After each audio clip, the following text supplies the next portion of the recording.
No. Leave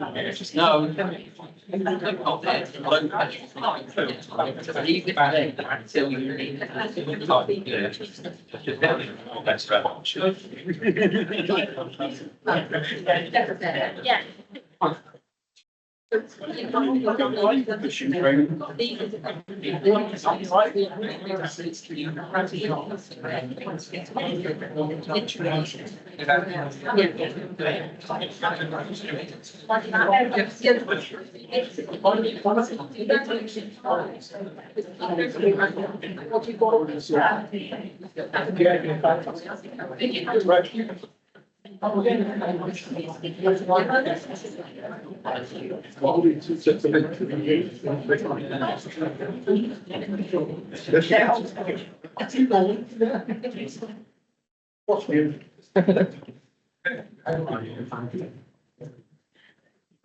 afternoon, councillors and gentlemen. Welcome to the Area South Planning Committee. We're not expecting a fire drill today, and if the alarm sounds, please leave the building through the emergency exit. Both corners out, or out through the doors you came in to this room in. The meeting will be recorded and then uploaded to YouTube following the meeting. Therefore, any members of the public present should be aware that they may be recorded even if they are not participating in the meeting. If this your only concern, then please do let me know. Planning applications, the order presenting the speaking, the chair will announce the agenda item number. The planning officer will introduce the application with any relevant updates and provide a visual presentation to aid members to understand the context. Chair will then call upon public speakers to present in accordance with the public speaking arrangements. Chair will then ask members of officers if they have any points of clarification. Chair will then ask members if they have any technical questions for the officers. The entire committee will then debate and discuss the application. Members may seek further clarification on points from officers regarding the application or on points raised by speakers. Officers will respond to the issues raised by the members, and then the committee will then make a decision.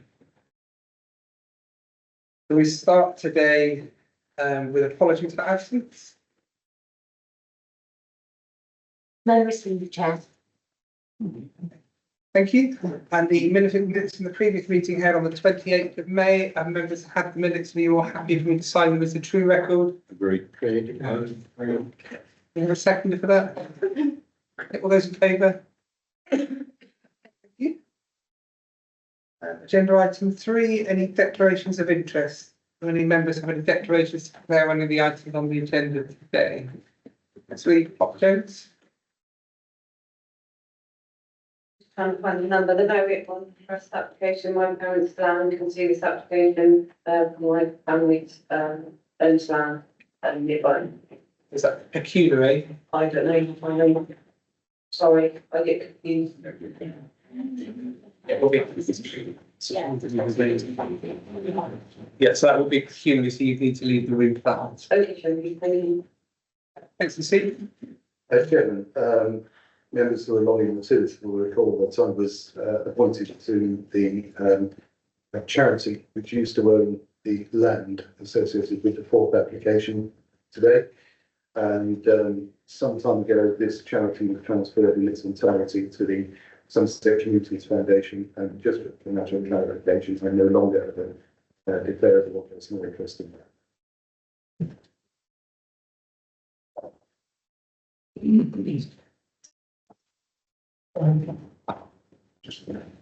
Thanks, Laura.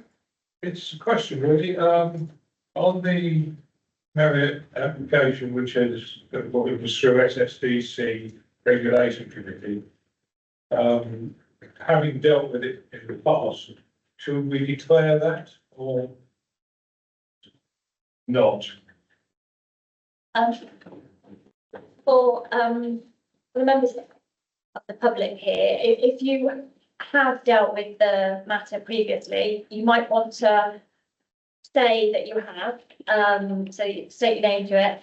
If you're coming today with a open mind and on the facts that have been given to you today and will be presented and are in the papers, then if you just can state that you know you have participated in a debate or a presentation before, but you are coming with an open mind, if that's what you're doing today, then that's that's clear enough. That it's a matter for you, to just think about that. Yes, thanks for that. I will declare that I have no, quite frankly, there was something planning. I can't really remember what I did and where it went. So I've had an open mind. Thank you. Thank you, councillor Weller, and that would be the same for myself. I would have been chairing Area West and also a member of the regulation committee. I'm guessing we'll get a few more hands now. Councillor Osborne. Yes, you will get a few more hands, Jason. I don't particularly remember the Scots Nerve application. I know it was moved in as coming forward when we dealt with previous applications dealing with Marriott. But I do recall dealing with the first Bristol application, because I can certainly recall some of the debate of the regulation committee which went on with that one. Yes, Mr. Kenton. Yeah, I've been a member of Area West, don't remember any of these coming to me, but therefore I don't believe I have legally to. Thank you, councillor Best. Yeah, it's such a long time, these would have come mine, I've got no. If there's nothing further on declarations for interest, we move to public question time, and no members registered to speak. So we'll move on to agenda item 5, which is the planning application 22/00765, outline of Scots Nursery, Merriott. We'll just give Evie a chance to grab herself a coffee.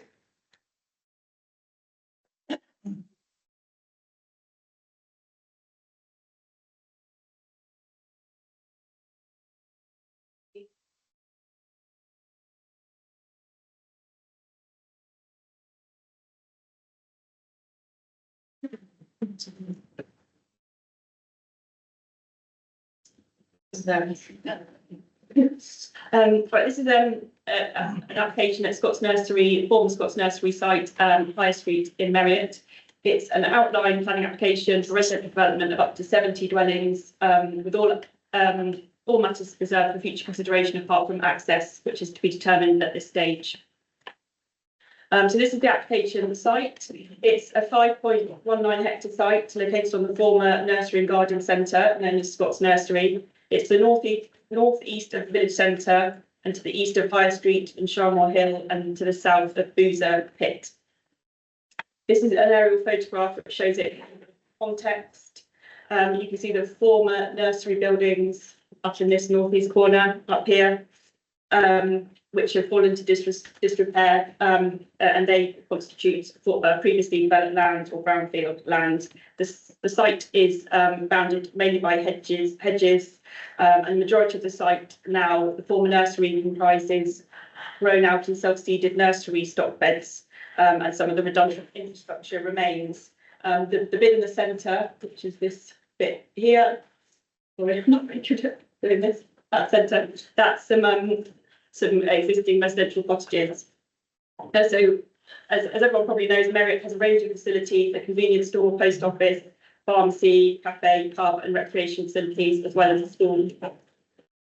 I've got some photographs here just to provide a bit more context, which I'll just run through quite quickly.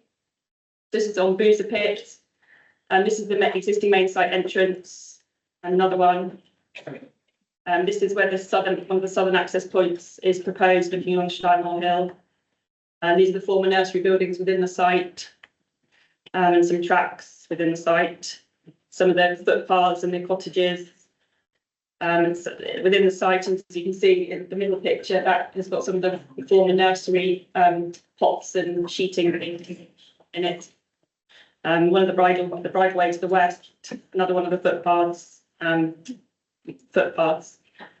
this is just an extract from our mapping system, which just to show the constraints of the site, that we've got much of the site is covered by TPO, which are these purple bits on the kind of eastern part of the site. The red area is the conservation area boundary, which runs along the part of the site access, and there are also a number of listed buildings, these kind of black edged buildings along the site boundary. I thought it'd be useful to show what was originally proposed as part of the application, and this So this is what was submitted originally, and it had employment land as well as residential developments. Officers raised concerns about the depth of the development and also the impact on trees, and the tree preservation order was put on during the course of the application. And some of the open space was proposed to kind of more formal open space, just kind of down here, rather than kind of retaining the woodlandy type feel.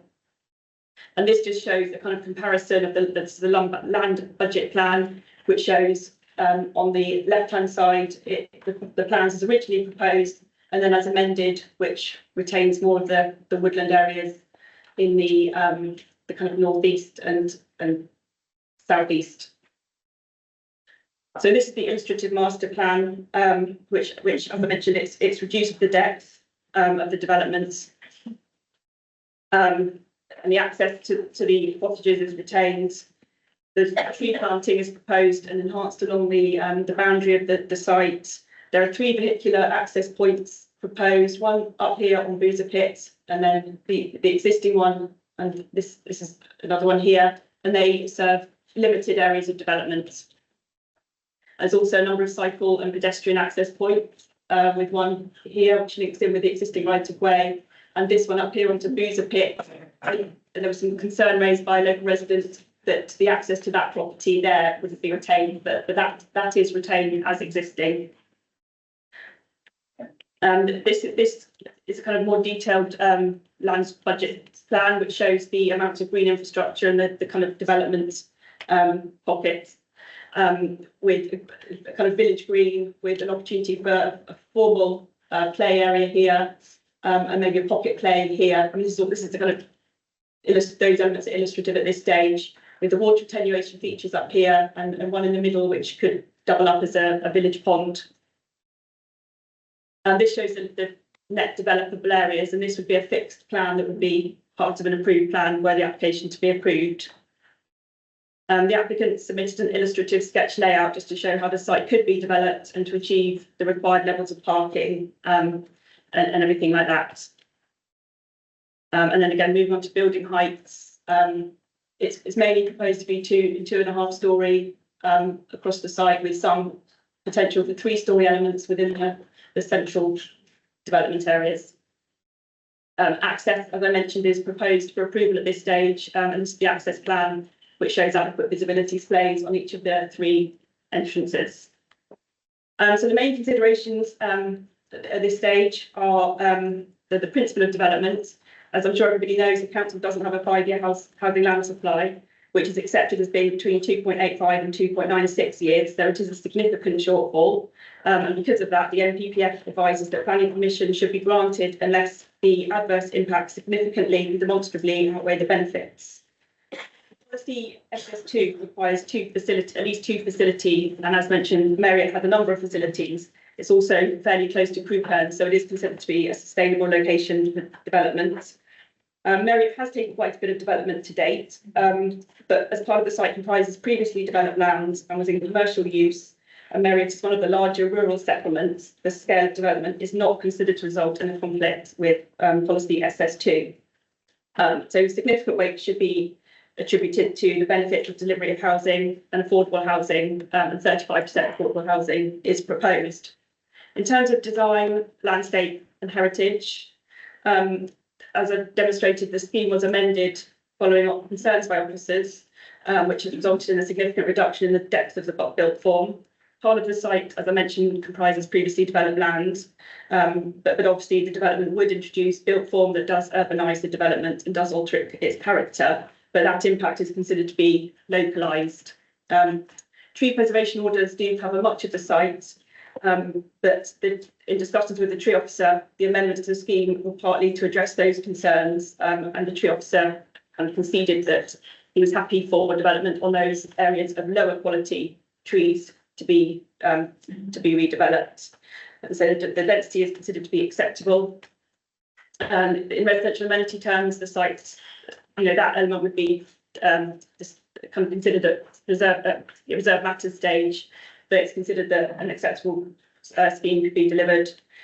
Highways and parking, there's been no objections raised by the Highways Authority, and it's recognised that historically the site would have supported HGV movements and any use could have been intensified without needing planning permission.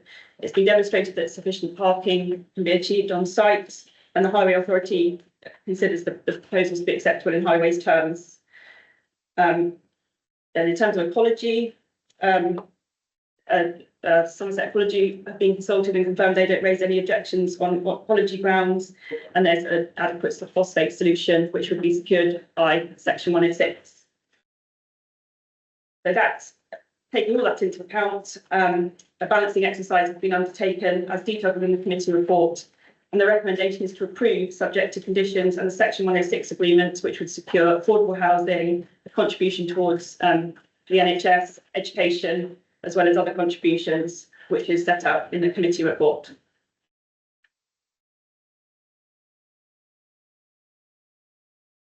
Thank you. We move on to public speakers. Can I start with Jeremy Graham? I'd like to use the microphone at the end of the table there. You will have 3 minutes.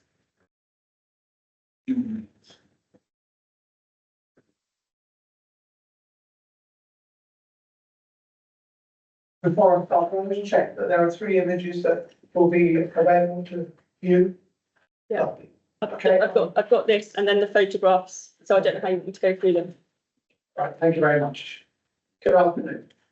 I'd like to speak about the adequacy of the road network that will need to support the proposed development. The application has analysed the expected use of the network and has concluded that just under 60% of the traffic generated by the proposed development will wish to access the A356 via a route that is described by the application as typical of country roads in the area. No further description is provided, and I can't see any highways comment on this matter either. The country road in question includes Abbott Lane. It's shown in image 1.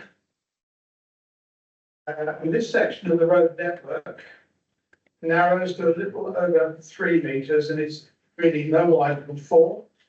There's no formal passing spaces. There's blind corners at each end of this section and others.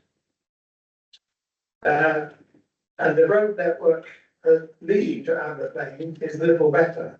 Image 2 illustrates the blind corner on High Street that must be navigated. The junction with the A356 itself is blind for traffic coming from the north that wish to enter Abbott Lane. Accidents do occur here on this region of the A356 on a regular basis. Alternative vehicle routes are limited to 2, Church Street and Lower Street. Both are typified by significant lengths of residential parking that creates virtual single carriageways. Image 3 illustrates a narrow section adjacent to the primary school. This route is going to be the preferred access route for residents of the proposed development that wish to access employment and retail in Crookham, Ilminster and beyond. The application includes an analysis of the likely traffic density that would have been generated by the site when it was operated by Scots. The conclusion drawn is that the proposed development of 70 dwellings will create far less. The reality is that the site was only ever a nursery. It had none of the facilities typical of a garden centre, and 15 cars were parked there at any one time, compared with the analysis that shows 40. That was a very busy and unusual day. The officer's brief to the committee concludes that my assertion in this matter is not supported by evidence, but if so, neither is the applicant's analysis. No attempt has been made by any party to incorporate the traffic movements that will be created by the Shymore and Church Street committed developments, totaling 89 dwellings, whose residents will necessarily be using the same road network.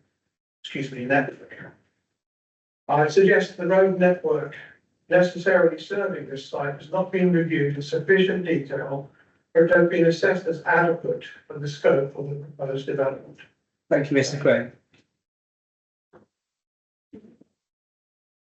I'll call the second public speaker, who is Nick Taverner.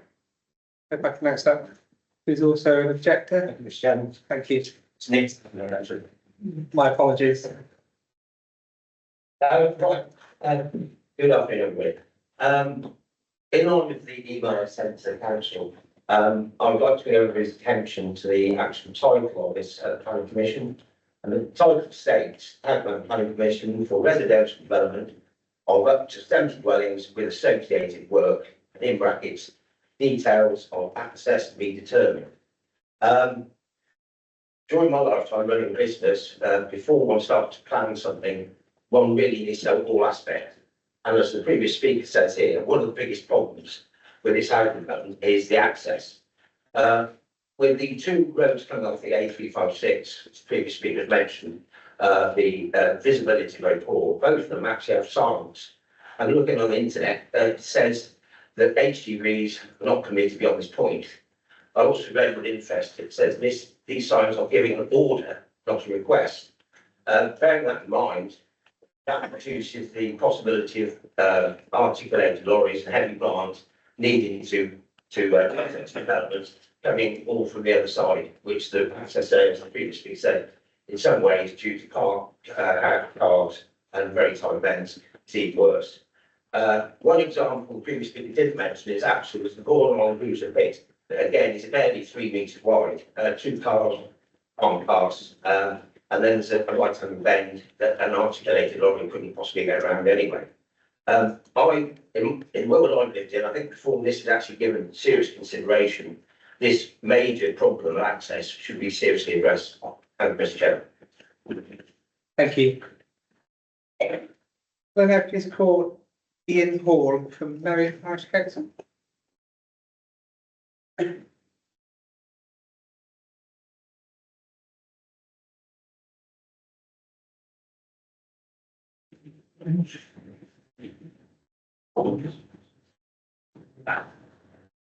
afternoon. Is that working? Yes, thank you. Let's speak on planning policies, not the SS2, SS1, which applies to our village. These are entirely objective. There's no subjectivity involved in what you can say, so it's not talking about the street scene or lots of things where you can relate to it. According to your own planning documents in your local plan,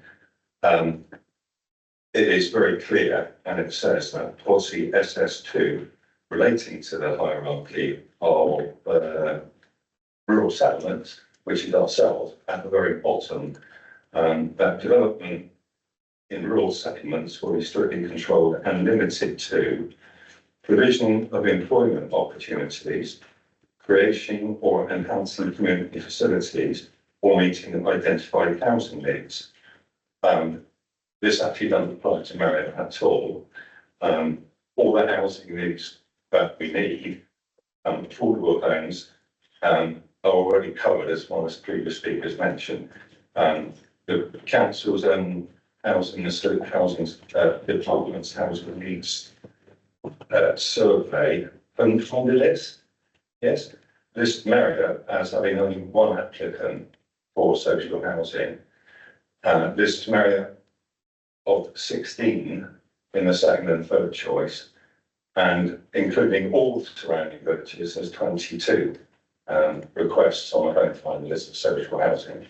We already have in excess of 50 coming to Marriott, including the Charnel site, which we did support, which is providing 39 affordable homes. Thank you. In the last decade or so, Marriott's already taken nearly 100 residential properties, mostly with Parish Council support, and there are another 100 plus already in the pipeline for Marriott. So, objectively, I think it can be said that Marriott is taking its quota. And in fact, your local plan monitor, which we refer to also, actually says monitoring shows delivery in rural settlements is too high, encouraging unsustainable development in places of sustainable locations. I think that makes sense on it, yeah. So the site is not on brownfield register, so I've got to mention to brownfield, although it's been publicised as being a brownfield site, it's absolutely not, probably wouldn't qualify. It's agricultural land and it's a retail garden centre, and it could be auctioned as such. in short space of time. And as the garden centre, retail sector is very, very busy, it could be a thing that could be sold pretty quickly to a garden centre group. Thank you, Mr Hall. Thank you very much. I am just finished. Thank you. Thank you. Thank you. Next call the divisional member, Councillor Joe Randall Green.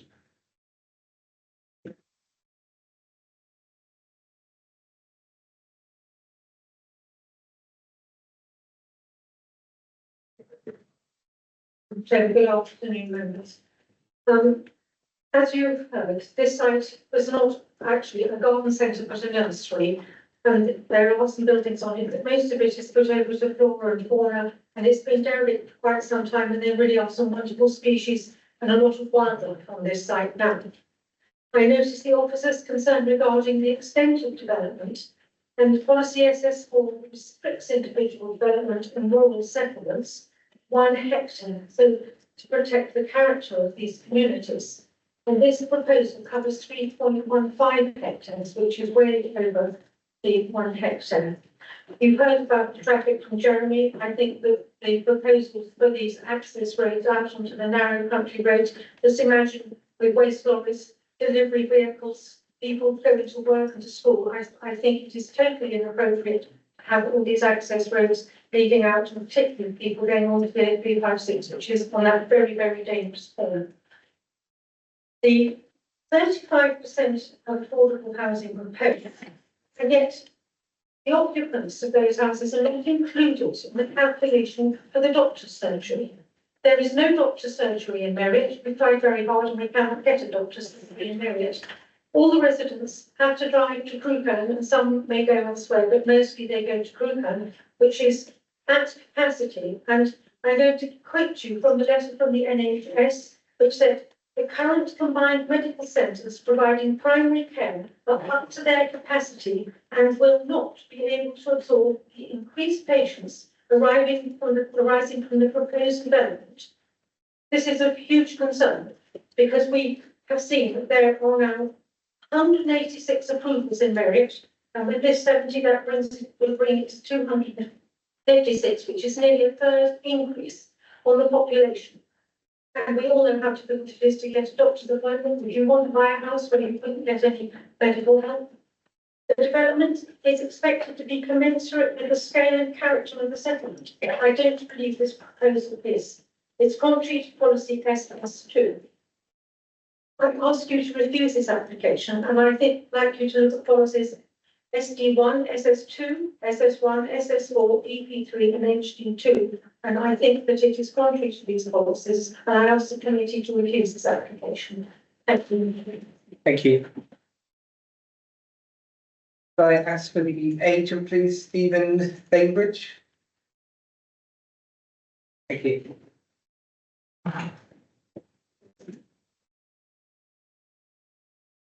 Thank you, Chair. Good afternoon, members. I speak in support of this application at the planning agent. Following the closure of the horticultural nursery business in 2009, the remaining redundant buildings have fallen into a state of significant disrepair on this predominantly brownfield site, noting there the definition of brownfield in the glossary of the NPPF. This application represents the culmination of several years of collaborative work with the council to provide a landscape and ecology-led scheme that is thoughtfully designed to deliver housing on this brownfield. The support scheme is capable of delivering genuinely green spaces that are beneficial to biodiversity and the environment, as well as future and existing residents. We have worked closely with various Somerset Council officers to address concerns regarding the quantum and distribution of the proposed development, trees, drainage, parking and phosphates, resulting in no technical objections to the proposed scheme. A large proportion of the site is classified as brownfield land, for which there is specific policy support within both the NPPF and under policy HG2 of the local plan for forestry development. In addition to this policy position, the Tilted Balance is engaged as set out in the NPPF due to the current lack of a 5-year housing land supply, and hence the presumption in favour of sustainable development applies. The site offers an opportunity to provide a valuable contribution towards the housing and land supply in a location that is sustainable and brownfield. A phosphate solution is proposed in the form of a new package treatment plant and upgrading a septic tank which serves 4 properties. The solution has been endorsed by Natural England, the League Local Authority and Your Ecology Services. The committee report, which is very well put together, confirms that the principle of development is acceptable and identifies a number of benefits the scheme can offer in terms of contributions towards education, health and community infrastructure, provision of housing against a chronic undersupply of housing lands, affordable housing and the reuse of the brownfield site. The committee report goes on to summarise that no harm will result from the proposal in street compliance with the local plan policy in respect of visual amenity, residential amenity, highway safety, flood risk and drainage, ecology and biodiversity.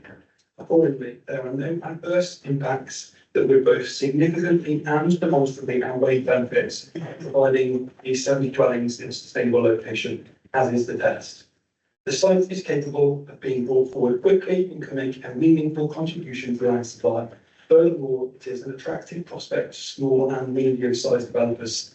Given the clear compliance with the development plan on technical matters and the strong recommendation of your officers to approve the application, we respectfully urge members that you approve this application per the conditions and obligations set out in the officer's report. Thank you. Thank you.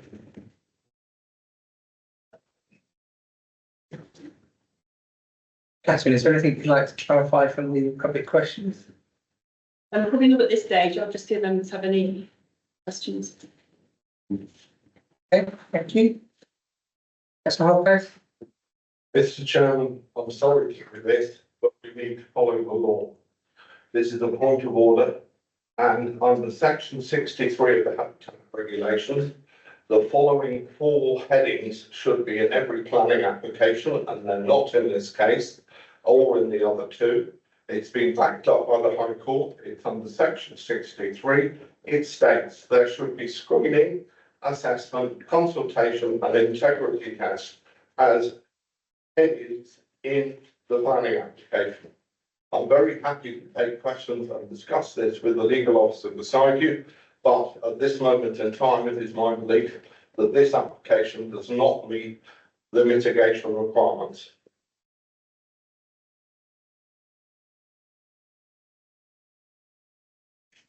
I have section 63 in front of me. We'll come back to you. I'll take further questions from the legal officer. This is what you're saying, and I'll take further questions from Councillor Fendel. Thank you, Mr. Chairman. Chair, just through you, when you give your your presentation, you mentioned this pond. It could be a village pond. I just want to know how deep you envisage that being, and or is it guarded? And also, you mentioned leisure school and leisure facilities in this town. Could you just elaborate a bit on the leisure facilities? Thank you very much. Yeah, I think leisure facilities mean kind of like play area and things like that. This area, I think there's a children's play area in Marriott. The pond is, I mean, that's one of the attenuation features proposed within the centre of the development. And the details haven't been finalised at this stage. That will be dealt with at the detailed reserve matters phase stage. It just shows kind of indicative at this stage, and it could be used as a village pond. But obviously, that would need to be, if it needs guardrails or whatever, that would need to be considered as part of that application. Straight come back to it. So this will be safe in the future if it is become a pond. Yeah. I mean, it would need to meet any relevant health and safety requirements. So I just read over that. Thank you very much. Councillor Worthing. Thank you, Chairman. Can we get a clear steer definition actually on if this is under the legislation, brownfield site or part of brownfield site, and if it's a part brownfield site, what percentage of it is brownfield and what isn't? First. Yeah, so the definition of previously developed land, which is from the NPPF, is land which is or was occupied by a permanent structure, including the curtilage of the developed land, although it should not be assumed that the whole of the curtilage should be developed and any associated fixed surface infrastructure. And then it goes on to say this excludes land that was last occupied by agricultural or forestry buildings, land that's been developed for minerals extraction or waste disposal, by landfill, where provision for restoration has been made through development management procedures, land and built-up areas such as residential gardens, parks, recreation grounds and allotments, and land that was previously developed where the remains of the permanent structure or fixed surface structure have blended into the landscape.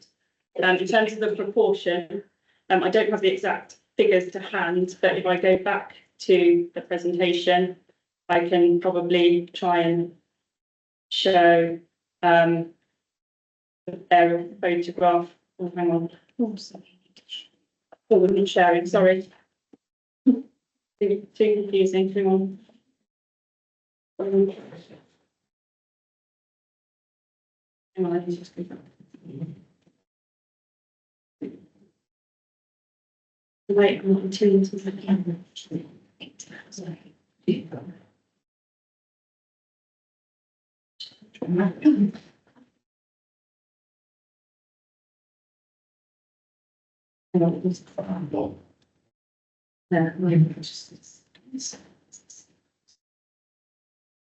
Sorry about that. Right. Yeah. So you can see, I mean, it's obviously difficult to see on that, but the buildings and things are here. There's also kind of access tracks and a bit of kind of hard standing around this bit where the parking area was. If I go to this, I mean, this is the kind of area of previously developed land within the site. And if I just go, and you can see it.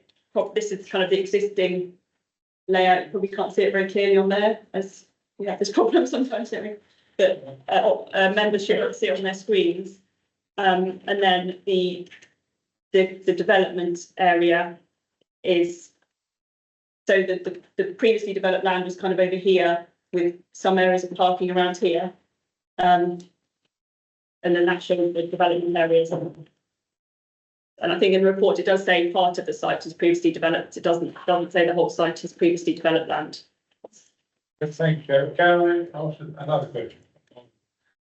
In the presentation, you mentioned I think it was the opportunity or was that effect for higher than 2.5 level buildings?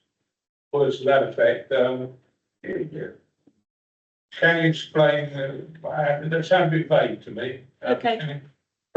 Yeah, this is the indicative, the kind of illustrative building heights plan, which shows, so the paler orange is buildings up to 2 stories in height. The darker orange is buildings up to 2 stories in height, which would usually be, you know, a 2-story house with rooms in the roof with kind of dormer window type things. And then these dots, there's one here and one here in the centre of the site, identifying where there might be opportunity for buildings up to 3 stories in height.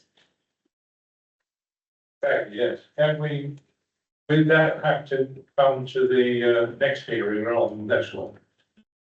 Yeah, we'd have to consider the detailed appearance and layout and design, you know, materials, what it looks like and everything at the reserve matters stage. Thank you. Thank you. Thanks, Lucy. In the report, it acknowledges that the biodiversity net gain metric needs some further work. Could you give us an update on that work and clarify what the starting point is from which the net gain or loss is measured? Yeah, so this application doesn't fall, it was submitted before the requirement to achieve a 10% biodiversity net gain, but there is a requirement in the NPPF for there to be an improvement in net gain, but there isn't a specific requirement because of when it was submitted. So the NPPF I think says that it needs to secure a measurable net gain for biodiversity. Somerset Ecology was obviously consulted on this application, and they advised that the biodiversity net gain metric and the landscape plan will require some more work to achieve the net gain that's required. But as I say, there's not a specific requirement. It's not like applications which are now submitted. And Somerset Ecology was happy that that could be dealt with at the detailed reserve stage, and there's a condition requiring that information. If your answer, I think you're saying that the measure will be applied and the net gain is hoped for, so it's not obliged to reach a certain percentage. Yeah. Councillor Best? Yeah, I'll just touch on sustainability. I hope you would agree with me, a sustainable location will be where the infrastructure can support the people living there. Now, as we've heard, obviously on the health situation of the Crewkerne area is diabolical. It's well outstretched. Merriott has already been let down by a surgery not being built and reneged on. And also the school system at the moment, Wadham School is nearly at capacity. In both circumstances, there's no set out plans of how to compensate for this, even though there is money going towards it. So how can it be described as sustainable? As part of this application, we consulted the NHS, ICB and the Education Authority. Someone did raise the fact that affordable housing element is excluded from the NHS contribution, and that is the NHS take that approach because they consider affordable housing of people already living within the catchments, so they routinely don't require a contribution for that, only for market housing. You know, I'm obviously not an expert on the health system or capacity, and that's why we consult with the NHS Integrated Care Board, who provide the feedback they've asked. They said that the local surgeries are oversubscribed and they're running at 103% of capacity. And the NHS has identified that additional GP spaces are required, and they calculate that as being 8.17 square metres per patient. No, sorry, it's less than that. The requirement ends up being 0.08 square metres per patient, and they come up with a contribution to meet that requirement, which in this case is just over 29,000. The same for education. The development would generate pupils, and based on the need, our education team have kind of advised what the contributions are towards early years, Merriott Primary and Wadham Secondary School, and that's what we've included, and that's the contribution being required. I mean, obviously contributions have to be kind of reasonable and meet the tests set out in the NPPF. Just as a subsequent question on that, does this include all of the figures from the key site in Crewkerne, the Ilminster new housing, and the other housing applications that have been granted out? I can't confirm that 100%, but I would imagine that it does include all committed developments. So that with planning permission. That includes Eglon? Yes. Okay, thank you, members. Can I ask if anyone has any further questions or points of clarification? That's possible. Thank you, Chairman. It's relating to the issues raised over traffic, and I think we're all aware that rural settlements, essentially the road infrastructure around them, was basically designed for a horse and cart, not for the needs of the 21st century. When you looked at traffic, or when highways looked at traffic, did they take into account the traffic that would be generated from applications that are in the system, but maybe haven't been built out yet? Because the cumulative impact is starting to get very, very significant. And at what point does it become a material consideration? Yeah, the Highway Authority will look at all that information. They're obviously aware of other developments in the area. In this case, obviously part of the transport assessment, one of the considerations is the trip generation, and the trip generation for the garden centre and nursery obviously would have comprised customers visiting the site as part of the retail offer. There are also HGV movements.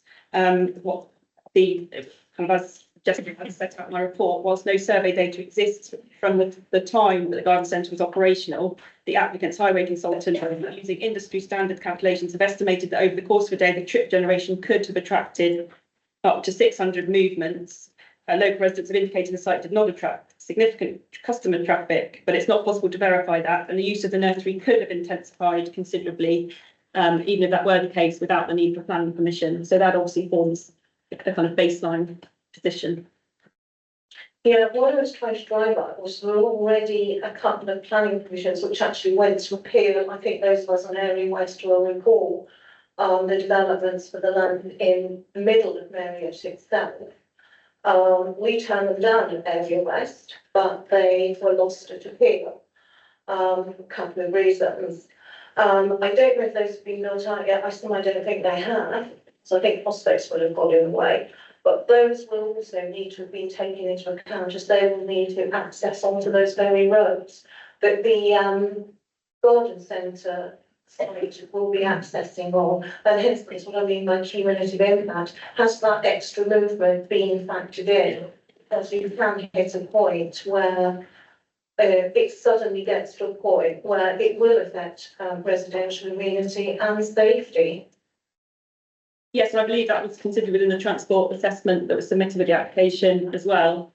In this case, there's obviously 3 vehicular accesses proposed, which each serve a limited area of development. So they'll to some extent disperse the kind of trips.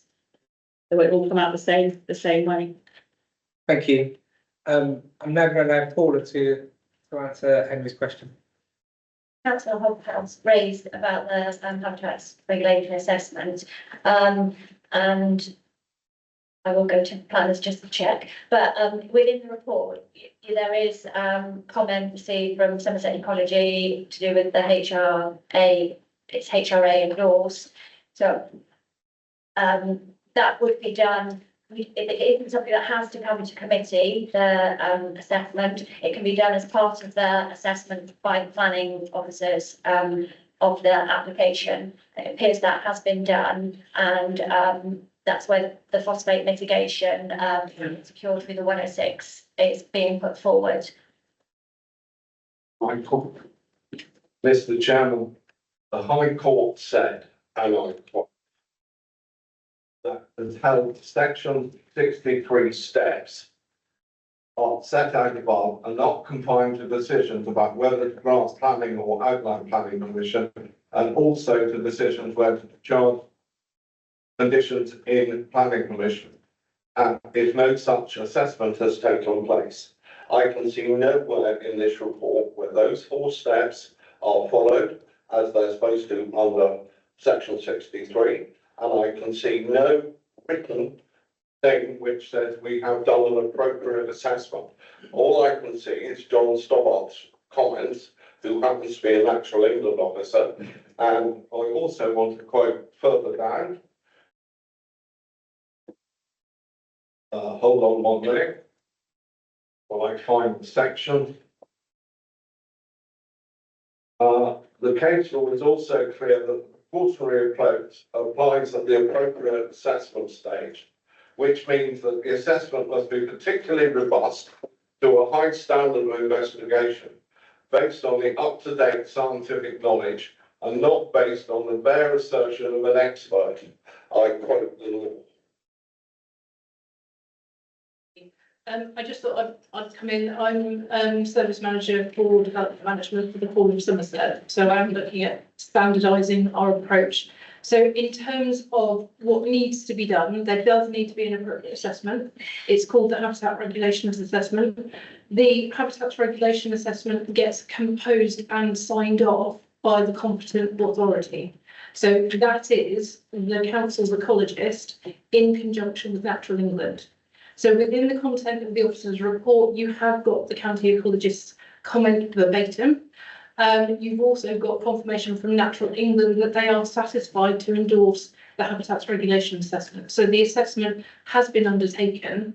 That assessment has been shared with Natural England, and Natural England have signed off on it. And the conditions and the obligations at the end of the report do reflect the requirements of the HRA. What you probably haven't got in your report pack is cited the actual report that has been undertaken, but it has been done, it is part of the planning file, and it would be before members for consideration if we weren't satisfied that that had concluded. So all of those headings that you've mentioned are contained within the Habitats Regulations Assessment report itself, but the report isn't appended to the committee application because it's the planning application that's before members for determination, not the HRA. But the mitigation recommended by the HRA is appended as conditions and 106 obligations. Henry, I'll allow one more and then we need to thank you. Thank you, Mr. Chairman. I accept what you're saying, but I repeat what section 63 says, which is that we have to see screening, assessment, consultation and integrity test. It's in black and white. We haven't got that in front of us. I would like to vote to propose that we defer this legislation until it meets section 63 of the Habitat Regulations. And I'll be looking for a seconder.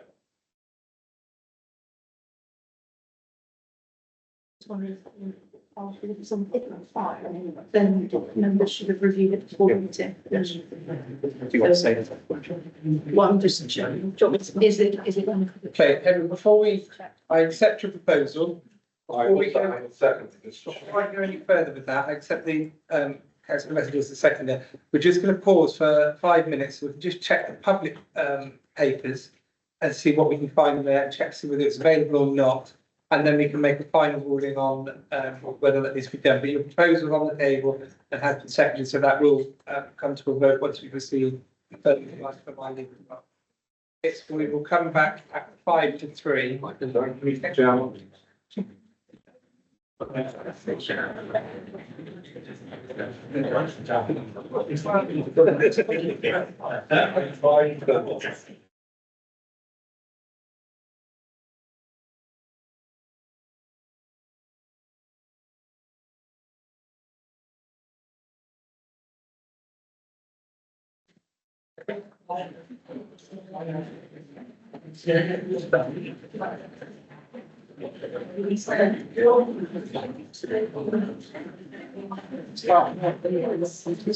Yes, no, we don't. Come on, Chair.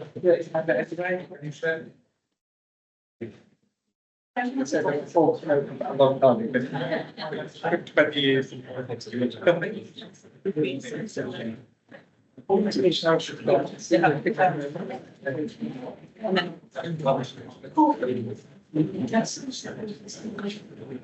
I'm just never. Okay, thank you. Are we all back in the room now?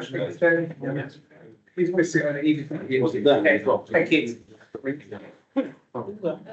you very much and thank you for bearing with us. Just in terms of the application, I can confirm that the HRA is publicly available on the Planning Online website for this application and has been published. So the information that members can see in front of them is the actual HRA with the due considerations, as mentioned by the councillor, that have already been gone through and confirmed by the ecologist and Natural England. So that information is there, it's publicly available and would have been available ahead of the meeting as well. So it's not generally a standard published as part of the agenda pack for applications going to committee, but it has been undertaken, it has been done, and it has been done in accordance with the appropriate regulations. Thank you. And I've just added quickly that I've just put up the response from Natural England, which confirms that they're happy with that as well. Thank you, Catherine. So it's attached to the file. It's on the online portal. I'm guessing that if all members have read all the documents on the online portal, you would have come across that. Procedurally, Councillor Hobhouse, do you want to repeat your proposal? Mr. Chairman, wherever it is, it's not in the planning application. No, can I just ask you to repeat your proposal for me, please? My proposal is we can the applications that are in front of us today until they meet section 63. And it's absolutely clear that on the actual application paperwork that you have to have these little steps. I mean, I can give section 63 if you want. Thank you. That's the proposal. Councillor Messenger, you were seconding that? You haven't seconded. Yes, you've got a proposal on the table and a seconder there. Can I ask for show of hands for those in favour of Councillor Hobhouse's proposal?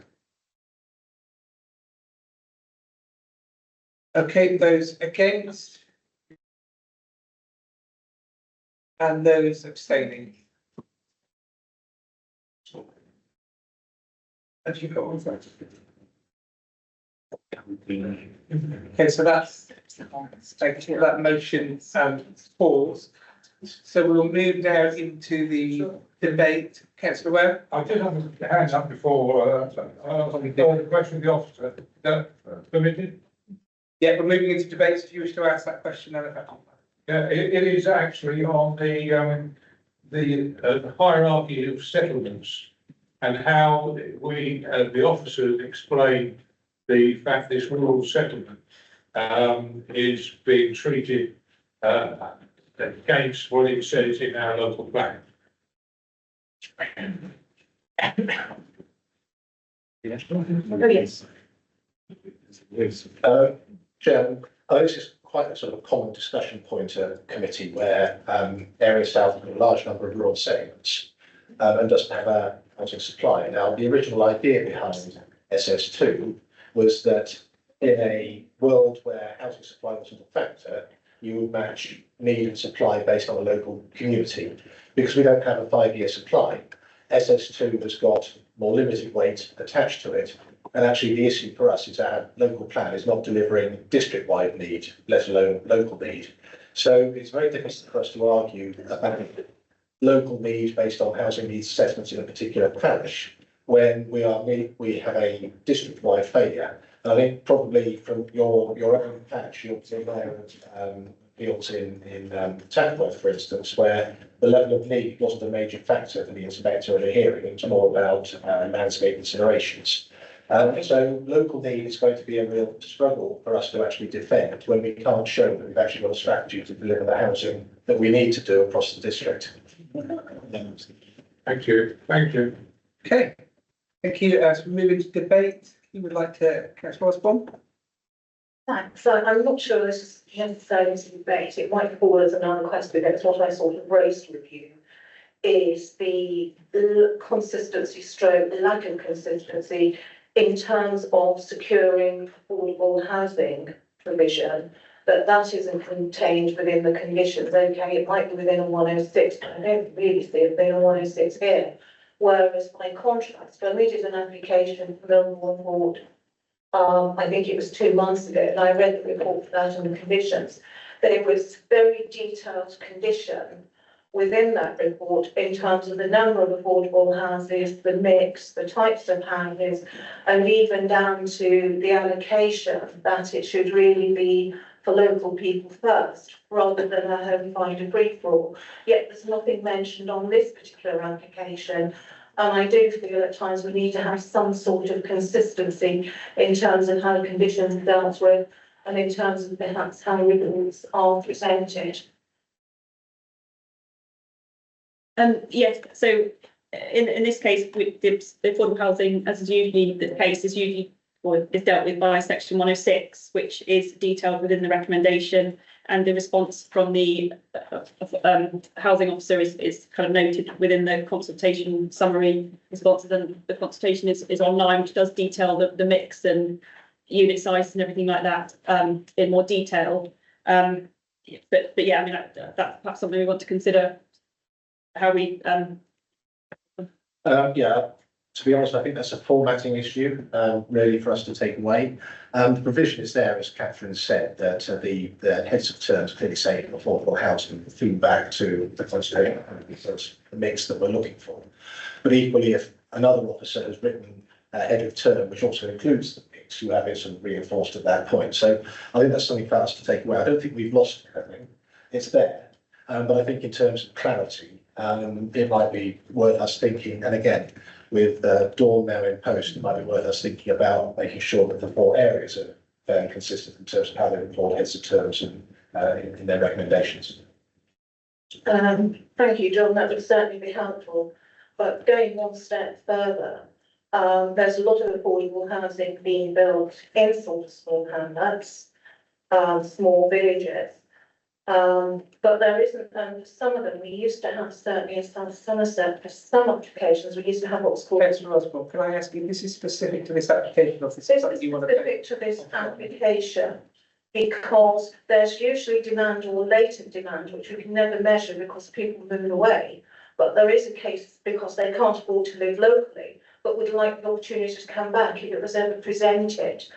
And it's how we sort of ensure that local people get priority in the allocations process, which I don't think they do at the moment. I think it's basically based on home finder policy.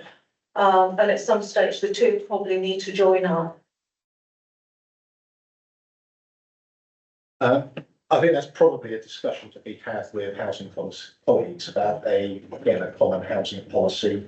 There is a split in terms of the intermediate market housing and the rental housing. And it's usually the case that the rental housing will have a local connection starting point. And you have to have a getting to ground card there because you can't keep the house vacant. So there is a process where, historically you've had the local connection or previous family or something like that. For the intermediate housing, though, that is where Home Finder and the sort of the wider markets come into play. But I think, again, although it's adding to the to-do list, it's probably something for our housing colleagues to come together and develop a strategy for the council rather than the sort of 4 individual housing strategies of the alignment. Thank you, Councillor. Yes, Patrick. Thank you very much, Chair. I will be voting for this today. I would like to encourage colleagues to do so as well. I note Councillor Osborne's comments about Home Finder, which I find slightly alarming, actually. If you apply to Home Finder, if you're struggling for housing in this area, you do get priority if you are a local resident. You do need to have a local connection. Just to be very, very clear. I also wanted to clarify something that was said earlier. I think it was by the Chair of the Parish Council who said that only one person applied for a home, for a social house in Merriott. And I've just looked up on Home Finder and I think there may have been a bit of confusion there. So one house did become available recently and 70 people applied for it. So I think there is a measurable way to measure the demand for social housing in this area, in this particular village, in fact. I am slightly concerned, as a side note about the NHS capacity. I think Councillor Randall Green made the point very, very well, but the NHS has no objections so long as they get their financial contribution. Highways has no objections. Western Water no objections. The list goes on. I think this committee should approve this application. Thank you, Chair. Thank you, Councillor Ware. Yes, thank you, Chairman. Once again, is this famous? Is it the tilting balance, the tipping balance, or whatever the thing about our house flight? Quite frankly, without the three of the housing supply problem, if this came to us, it is the number of points go against our own local plan. There's no doubt about that, and quite frankly, we wouldn't approve. Well, we shouldn't approve it. We had Randall Green quoted various plans there. I mean, a number of them. This application, in my opinion, goes against the plan. So we are sitting here now and trying to make a decision on this famous balance because of the 3-year housing supply. That's what my problem at the moment. Are the various points brought up quite properly by the objectors and by other councillors? Are they enough to say this doesn't tilt it, the 3-year housing supply doesn't tilt it sufficiently for me to vote for it? And that's what I'm trying to decide at the moment. And I hope we're all trying to decide that particular point, but that's what we're here about. Thank you, Councillor Patrick. With respect to Councillor Well, I disagree. If you would like to clarify your position, I think to make that assertion, you need to therefore expand upon your points. So which policies specifically are we in conflict? Which ones are we ignoring? Because I can't see any. There's a tilted balance in favour of this development. Councillor Steve. No, I have no point going back.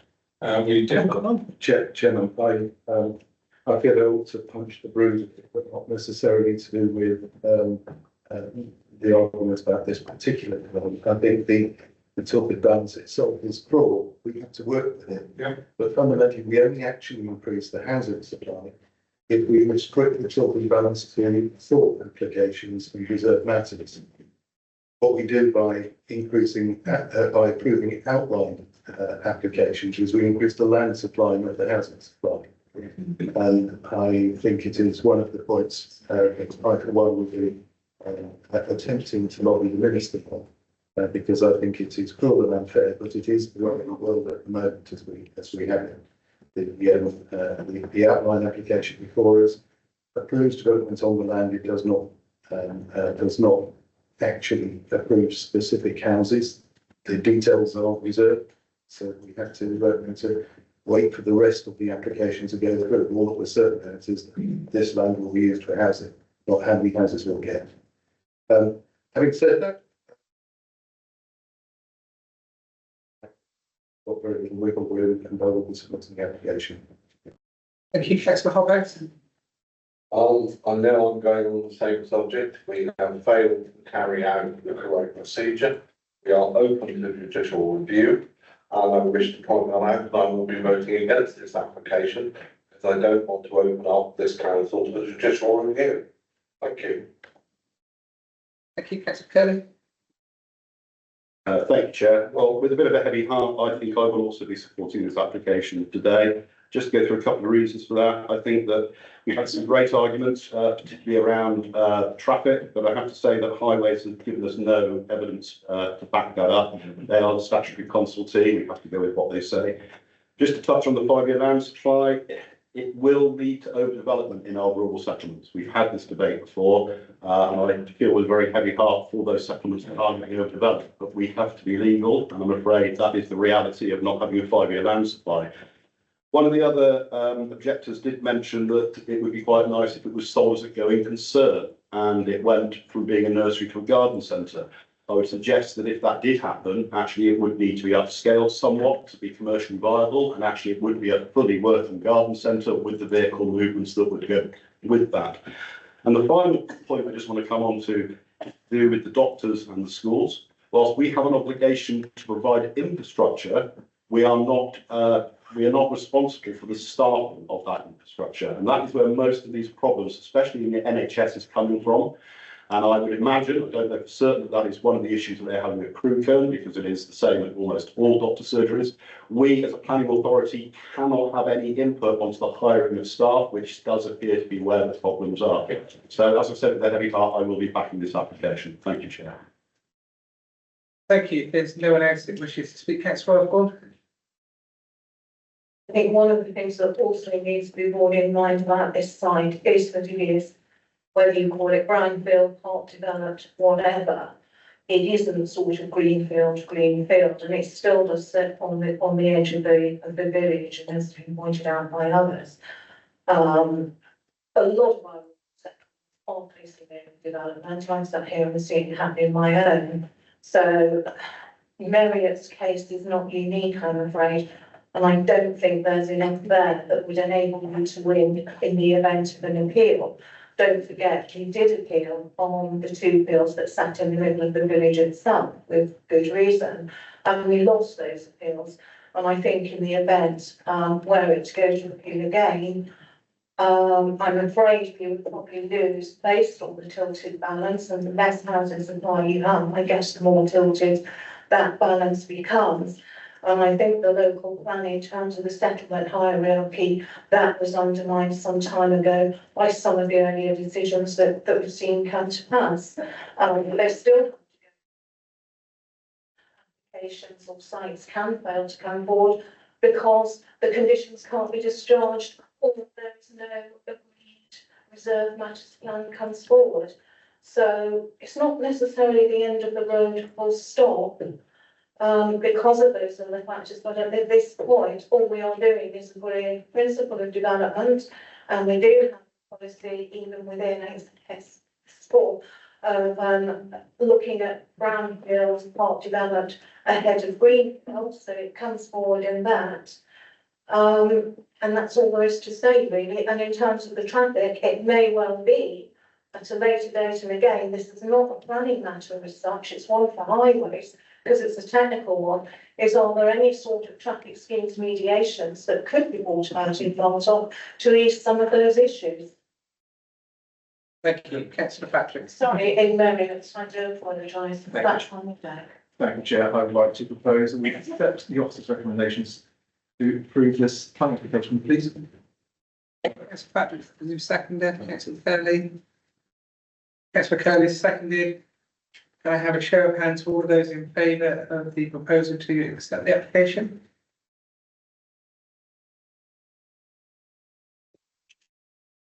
Seven. That's 7 hands up. Six. Six. Sorry. Those against?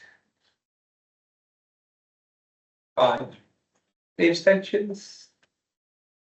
Okay, so that application is passed.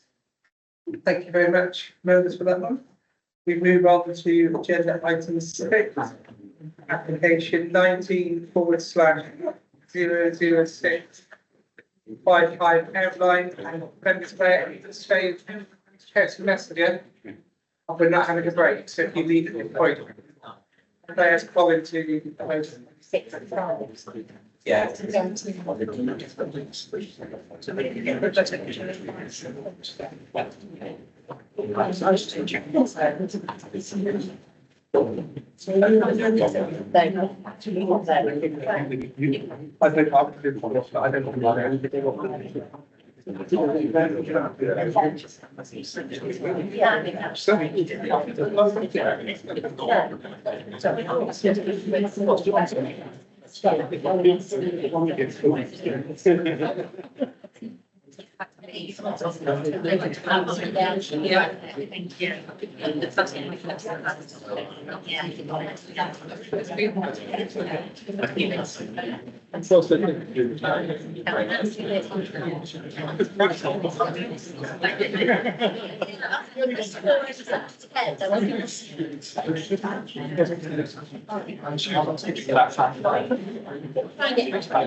You've got the dollar and lace fellow.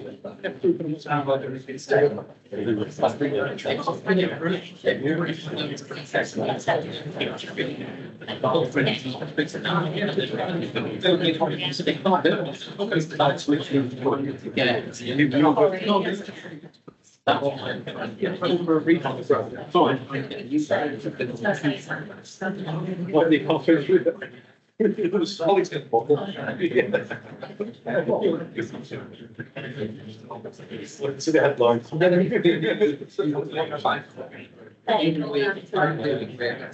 Okay, thank you, members.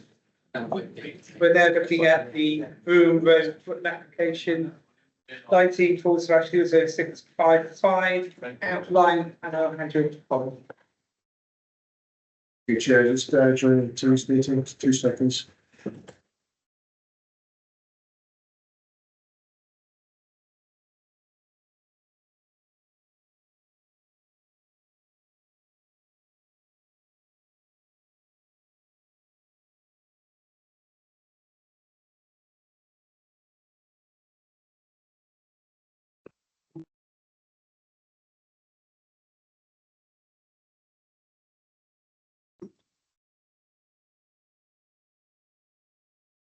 Sorry, hang on, something's happened.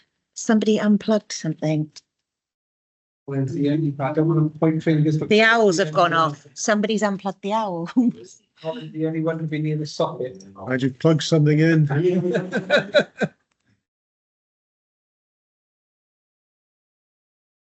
Right, unplug it and no, take the one out that's the owl. Yeah, he's loose.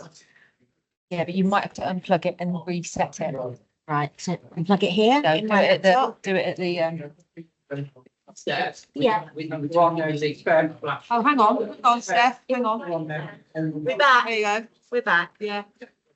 It just went a bit, yeah, it's dodgy. Yeah. I get the blame for everything. I looked at it. Okay, thank you. All right. Thank you, Chair.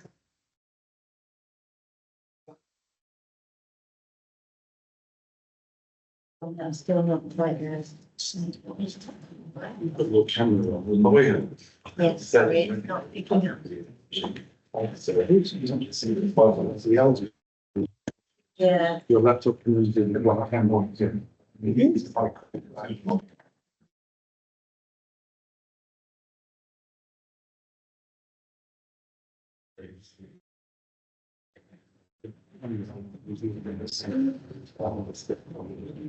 want to have? Sorry, it was just.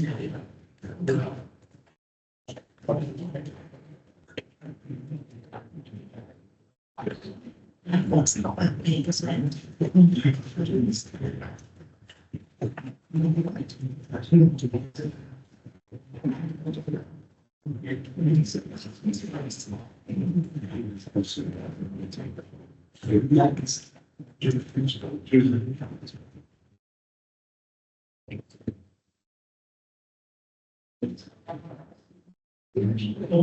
Hey.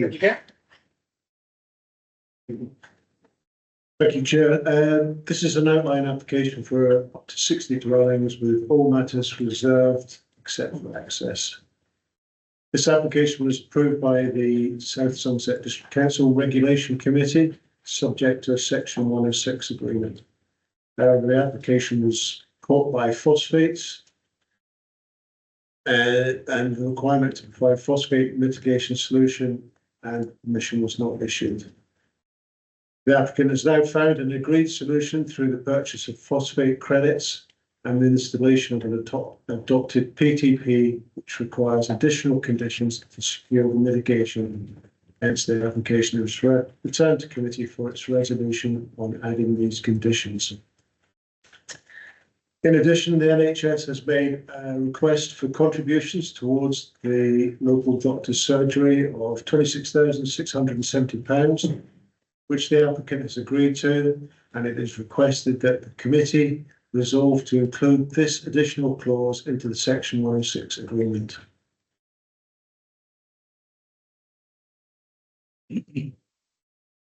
This is the site in relation to Bruton, Broome Road along to the north, Darky Lane down to the west, the train station in this location, and this is the Bristol Weymouth train line. Zoomed in, showing Broome Road, Darky Lane, Brewlands, Brew Close, leading up to Brew Avenue, and this is the A359 from road.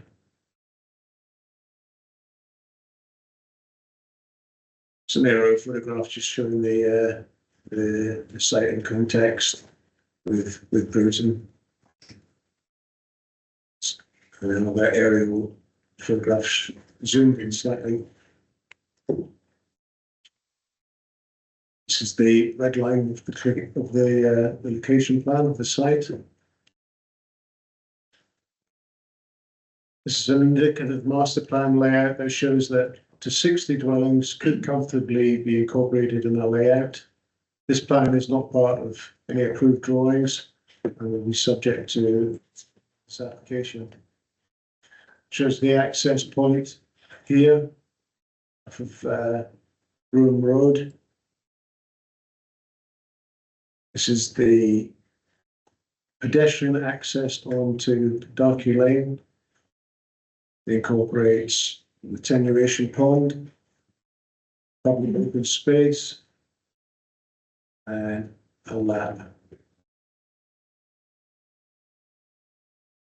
Again, this is an indicative landscape layout, only not part of the approved drawings, which again will be subject to a reserved matters application.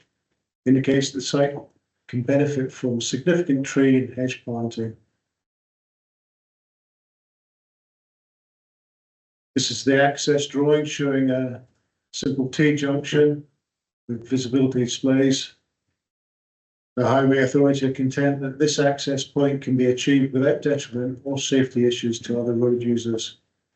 It's not intended that this will be used by pedestrians who will use the access onto Darky Lane and then a proposed footpath into Bruton.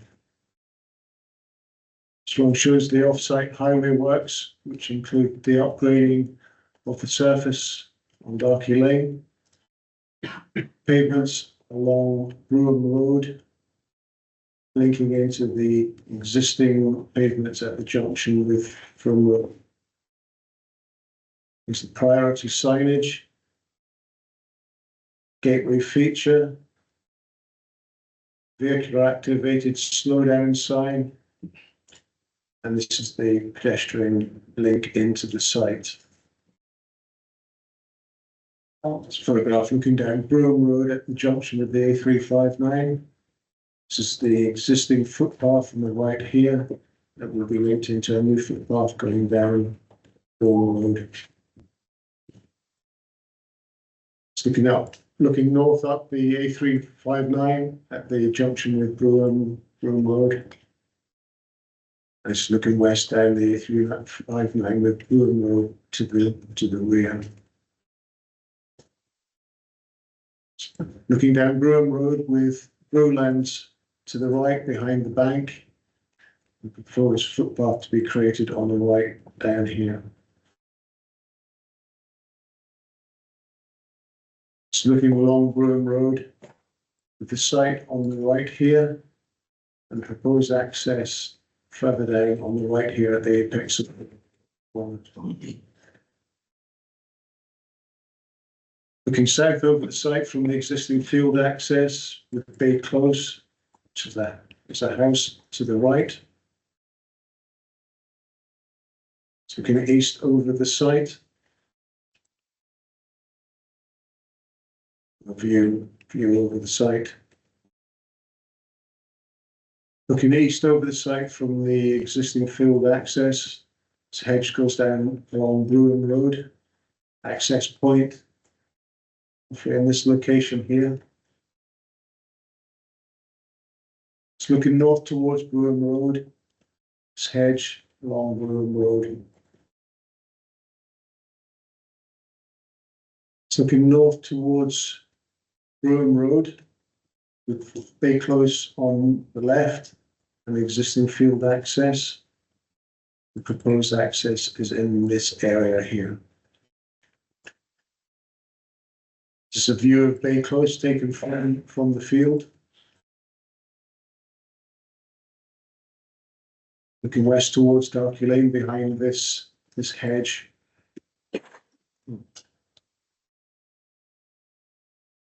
Looking east along the bottom section of the field. You're looking down Darky Lane with Brougham Road to the rear. It's further down Darky Lane, leading towards the train.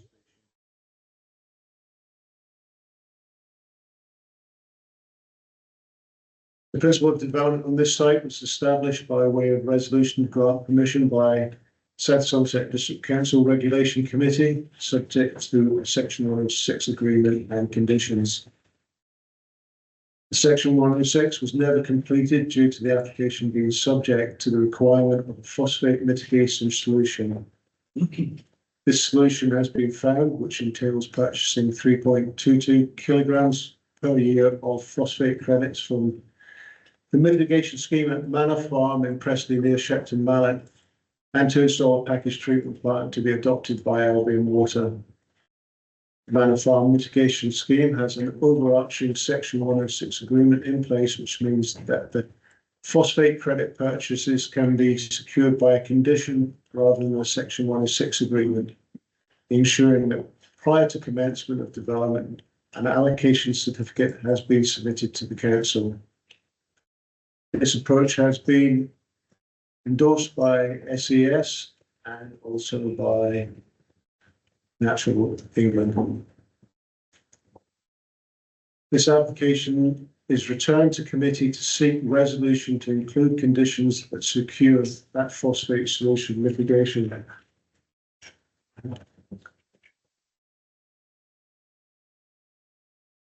The drainage scheme has been found acceptable by the LLFA, subject to conditions.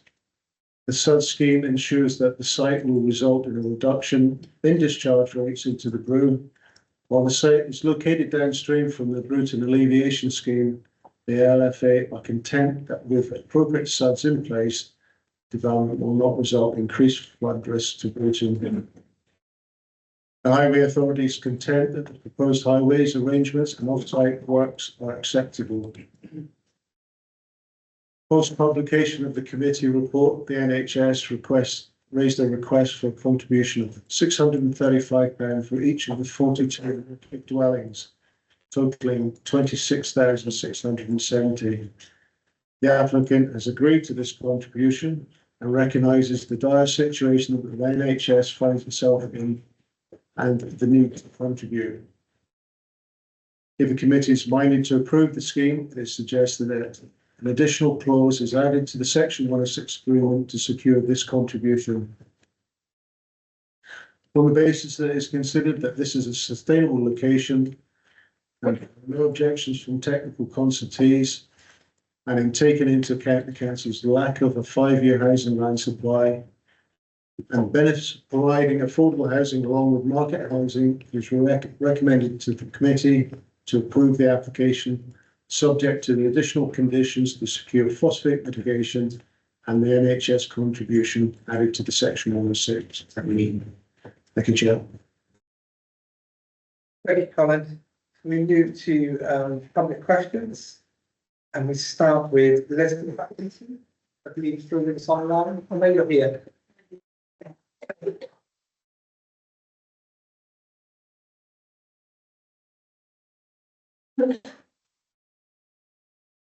Thank you, Leslie. You have 3 minutes.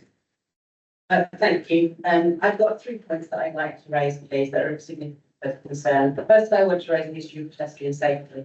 I know that Councillor Jones is going to be covering access, but I want to reinforce some points that I think you need to consider in the application in relation to that. First of all, are you going to be breaching paragraph 13 and 15 of the Equalities Act? Are you going to be breaching Article 8 and Article 14 of the European Convention of Human Rights? By agreeing with Pathway, you are knowingly causing hauliers to breach Section 34 of the Road Traffic Law, making them liable for a £1,000 fine. If an accident does occur, an unwise decision may become a safeguarding concern with regard to acts of omission and negligence. I'd like to move on to disengagement, the inability of the local voice to influence decision making. I wish to reinforce the level of objection to the South development. You had 134 people who wrote an objection and 596 people, that's 21% of today's population, that signed a petition opposing it. The town council opposed it. The strength of feeling was so significant that we had a working group collaborating to put our points of view across. At the Area East Committee in October 2019, all members, with the exception of the Vice Chair, who abstained to discuss it, refused it. You'll recall the previous Regulation Committee in November 2019, where there was standing room only in this room here. However, today, because we've been given 7 working days notice in relation to this, you'll find very limited consultations taking place. And I think you'll even find that not only were we shocked on the decision, but the developer themselves were shocked on the decision and said that to us at the end of it. They couldn't quite believe it. This brings me to a third point around governance that I'd like to raise. The then chair of the Area East Committee, Councillor Hobhouse, was unable to attend the November meeting. And in my view, this representative was not clear on the reasons why Area East refused the application. It was certainly not clear to me, and it wasn't clear why the Vice Chair didn't represent that view. Moreover, the Vice Chair sat on this committee and made a very strong support of the development, having abstained and not had any of those views when it came to Area East. How is that good governance? The chair themselves of the Regulation Committee at the time, when presenting the decision, actually said this: it's one of them. Frankly, it's not one of them. By doing that action and using those words, he treated those opposing the development with disdain. Now, again, I reiterate, 7 working days notice of the committee to come to this. I would ask that the monitoring officer review the democratic process that's taking place today in relation to this application. To reiterate, I oppose this and would seek for it to be refused. At the very least, you need to postpone the decision in light of the concerns around access and governance. In an age of wanting to co-produce and listen to the voice of people, you'll have failed to do that. and you will have disregarded the rights of disabled people. It is certainly not forward thinking. I know I'm over, but one more point, and I did ask for a little bit longer. I'd also like to raise the point that you need to be reminded that the South Broome Road site has got issues, despite what's just been said, with regard to flooding and sewage. You haven't taken into account the cumulative impact of this application, the next application, and the application that's further coming for another 49 houses. You've already had 193 houses approved. Thank you, Ms Hutchinson. You're now half a minute over nearly, so I think I've been more than legal there. Thank you. Could I now please call Richard Lowe, who I'm also told is possibly joining us by a team.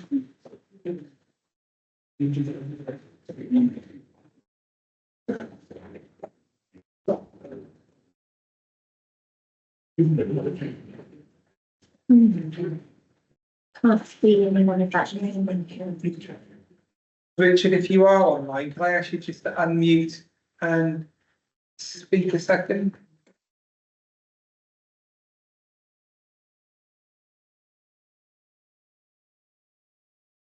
It doesn't look like he's there, so we'll move on to John Norton. Thank you, Mr. Norton. You have 3 minutes.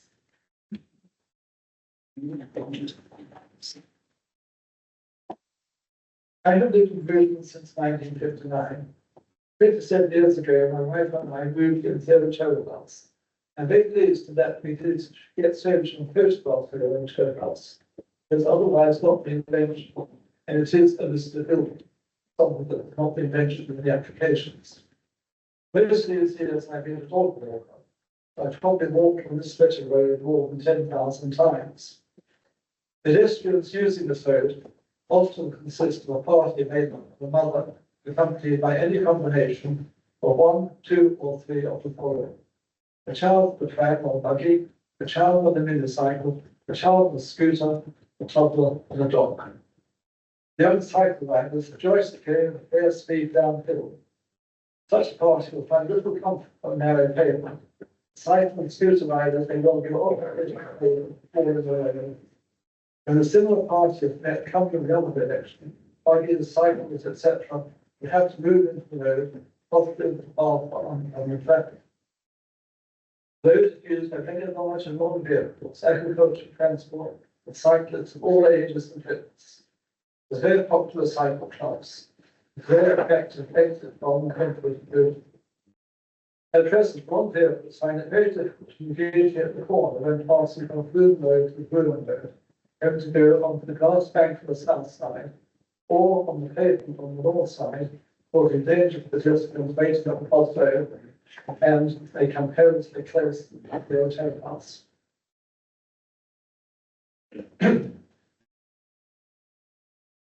No appears to make this even more difficult, and the priority rule will cause riders to wait, perhaps halfway through this maneuver, while a smooth road has a tractor pulling a heavy load on elderly cyclists complete their journey from east to west, which was started when their load had to clear.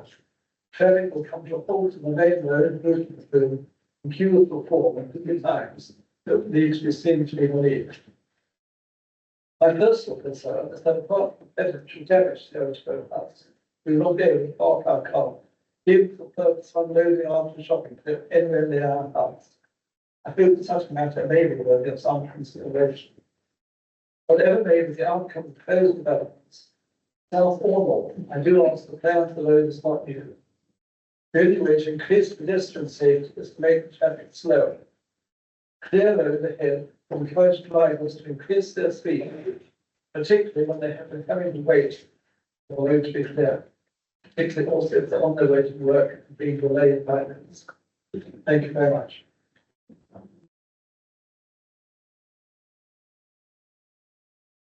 Okay, thank you very much. I'm now going to move on to the parish clerk, Ewan Jones.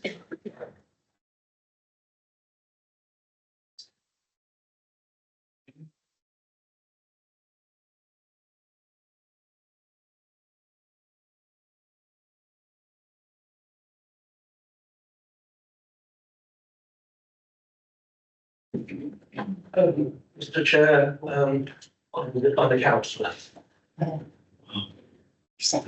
My apologies. Not. So, shall I begin? Thank you. So I have to confess, Bruton Town Council was blindsided by this application coming to Area South. We had only 7 days' notice, but I welcome that Somerset Council has an opportunity to correct the mistakes of Regulation Committee on the 19th of November 2019.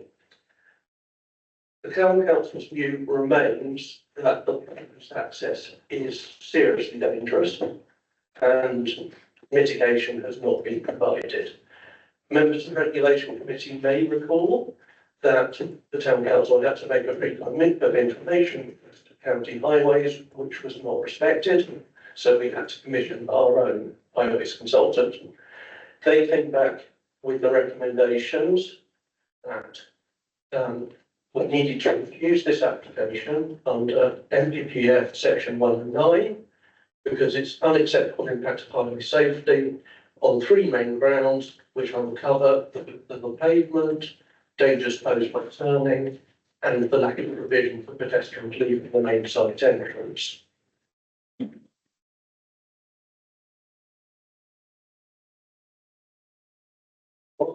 Meters is not sufficient for safe, buggy and wheelchair access. You might recall that Town Council has proposed a safer fee with a minimum of 1.7 metres pavement, which would allow 3 metres of highway at its smallest point, hence preventing vans and cars attempting to overtake cyclists. I regularly cycle this road. I'm a confident and experienced cyclist, so I go down the middle of the road and don't let anyone overtake me. I fear for children and maybe more timid cyclists who might get pushed to the side and knocked off the road. And that's the issue for cars and vans, not country. You may also recall, it's still on the Bruton Town Council website, he organised a real world spare part analysis with Harry George and George's Fullers, who are down this road and have to use this corridor to access their site. Very experienced driver demonstrating its dangers with the progress also. We're not impressed, put it mildly, with the flippant approach of two yeoman councillors who reported to the Regulation Committee that they had been there on a Sunday and it was quiet. Funny that.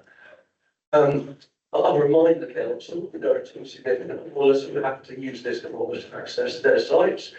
George's, who carry farm animals around in large agricultural vehicles, and Bateman's, who provide aggregate transport for highways, so they're big vans carrying lots of gravel and feed and sand to local farms. Very experienced drivers. Ralph Bateman is on the Town Council now, and he has reminded me, which you may not know, when you do your HGV licence, you are made to ride a bike so you clear an instructor passing in. It'd be nice if people get into a car and vans, that's what you said, wouldn't it? Thank you, thank you, Mr. Jones. That's you're nearly half a minute over, so I've given you quite a bit of leeway there. But Can I just quote you, Rob White, this morning, saying she wants this to be excuse me, a walking and cycling council. I've given you more than your time. Thank you. Thank you. I can now call forward Councillor Lucy Trimler, who is the division member. Thank you. Do you know what I was going to do?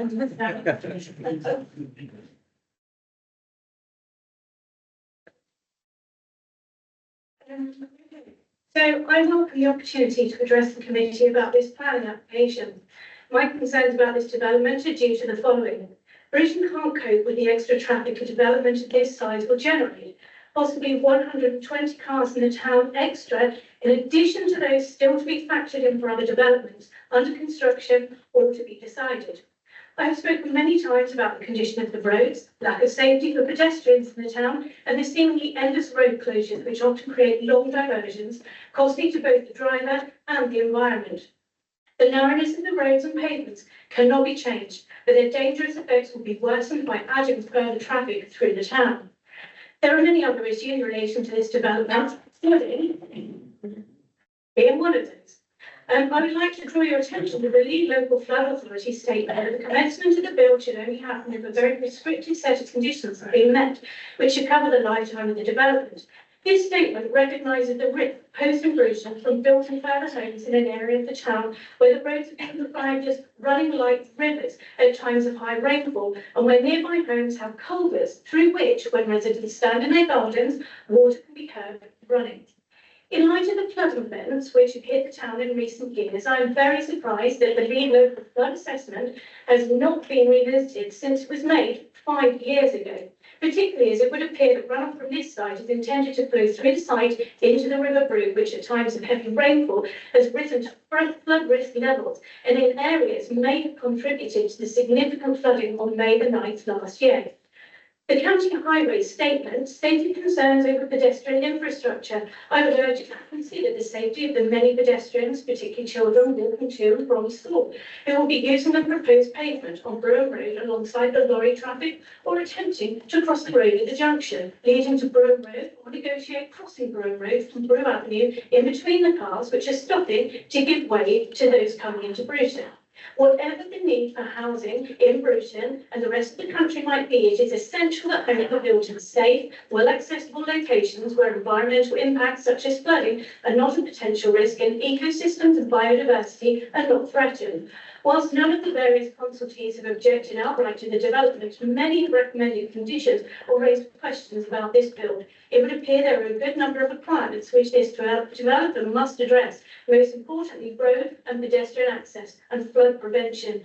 There may be a housing shortage, but this should not be addressed at the expense of sensible decision making, and should it pass, we should condition to ensure that affordable homes should not be sacrificed, as frequently happens on other sites. It is clear that there is a lot to be done before this site could begin to be considered suitable for development. Thank you, Councillor. I now invite Joan Fogarty, who is the agent.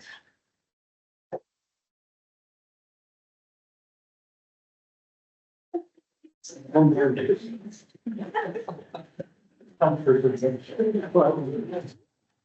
much. You have 3 minutes. Good afternoon. I just want to come back to what Mr. White was beginning, and that's to remind everyone that we are here to discuss the phosphate mitigation scheme for this project. And it's previously been approved by committee and recommended for approval by case of itself. The phosphate mitigation scheme, which is an on-site treatment plant and off-site credits, is what we are back here to discuss, whether that is an acceptable solution on ground state. Thank you very much. Owen, is there anything you wish to? Just a couple of points.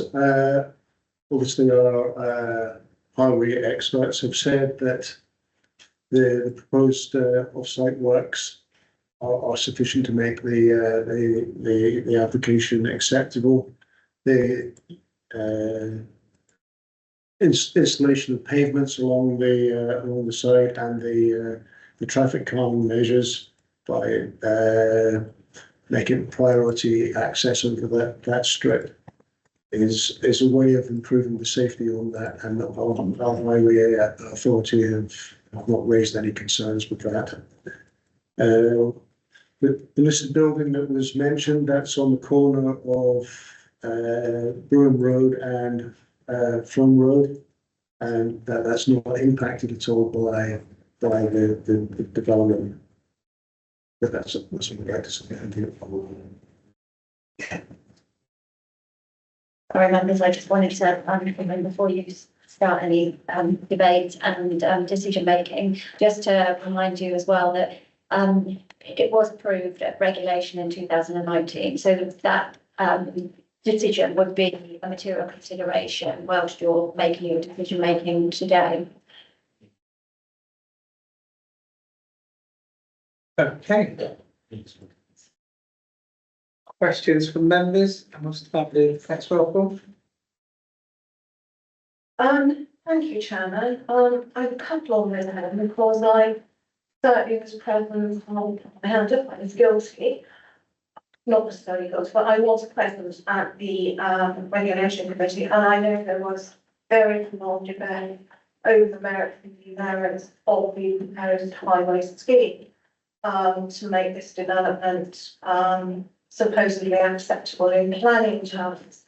What I'd like some clarity on as well is that in the planning history, which I think is on page 102 in your Multigun, you state there is no relevant application history for this site. When clearly there is, because an application for it came in 2019. I'd like clarity on what we're actually deciding here, because if a reserve matters application did not come forward within a certain period of time, and I think we're looking at 5 years now, then the application falls. And doesn't that mean you've got to go back to the beginning? So in which case, are we looking at a fresh application? Or are we looking at, as the agent said, and it was indicated in the initial preamble, that this is almost like a technical process to agree that we're happy with the subsequent phosphate and flood mitigations, which came about because of the intervention of the phosphate regulations. Could we have clarity on exactly what we're deciding here, please? Are we deciding this application as a fresh application? Does it still have a valid outline application in place because no reserve matter has come forward within the time? Or are we just doing a technical process where we're looking at the phosphate mitigation? I'm a little bit confused and some clarification would be helpful. Thank you, Chairman. This is actually an application that's similar to one we dealt with in Broadway and in Ilminster, where the council, South Somerset, had resolved in 2019 or 2020 that it wanted to approve development.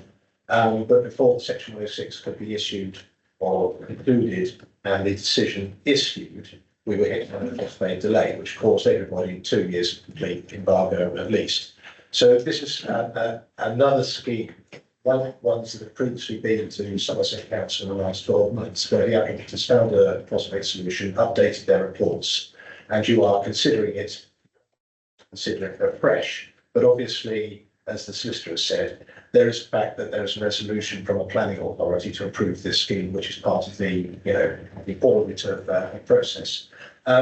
Because the Section 106 wasn't completed, the clock hasn't started ticking on reserve matters because we haven't been able to issue a permission. So no permission could be issued until after this committee is concluded, and that would say that, if it is for approval, would start at not ticking. Any further questions from members, Councillor Curley? Thank you, Chair. Just a simple point of clarification. I just wanted it spelled out definitely. Is the only difference between this and the previous application is the S106? Just about. It's the addition of 2 conditions to secure the phosphates and an NHS contribution on the Section 106. So that's the only difference. As received. Thank you. Since the last debate, planning policy has changed, the NPDF was updated in December. Have we screened to make sure that that does not affect the consideration? Absolutely, yes. It doesn't affect it. And secondly, could you please explain the swept path analysis work that is done by Highways? It's been asserted in the room today that the vehicles being used for by the local haulage can include axles and problems. And was that the case that was actually analysed? And as part of that, was it the track of the vehicle that was analysed, the wheel level curve issue, or was it the bodywork issue? The highway authority run the tracking on that, and we were satisfied that the tracking worked. It was particularly troublesome at the Bruin main road junction, where an articulated lorry coming from north down and turning into Bruin Road was quite problematic. But where the location of the footpaths were, there's also an existing footpath at that junction. And the increase in the footpath area would still be acceptable tracking wise. Thanks, McKenna. Thank you, Chair. An easy one. Can you just go back to one more slide? Your presentation, even though it was good, a bit fast. It's one of the pictures. No. No. No. No. No. No. No. No. No. No. Yes. Are they part of the pavement or there's a pavement finish? Just the remains. It does appear that the back wheels of that car is on the pavement, but yeah, it's very difficult to say. But the new pavement is on this side here, on the right hand side. But that's allowed improvement, is it, parking on pavements? Thanks, whilst I like the question, I think was an unfair one for the platforms. Thanks, I'll just the answer. Thank you, Chair. I would just like to confirm, as I brought that quite frequently, where that car is, that finishes, and then the cars will park along there. There's no double yellow lines, and it gets incredibly narrow. Thank you very much. Thanks, Tom. Any further questions at all? Yes, Osborne. But let me just clarify again what you said earlier. So although this application was approved in outline in November 2019 of regulation, and normally then you've got 3 years to come forward with a reserved matter, and this hasn't happened in this case.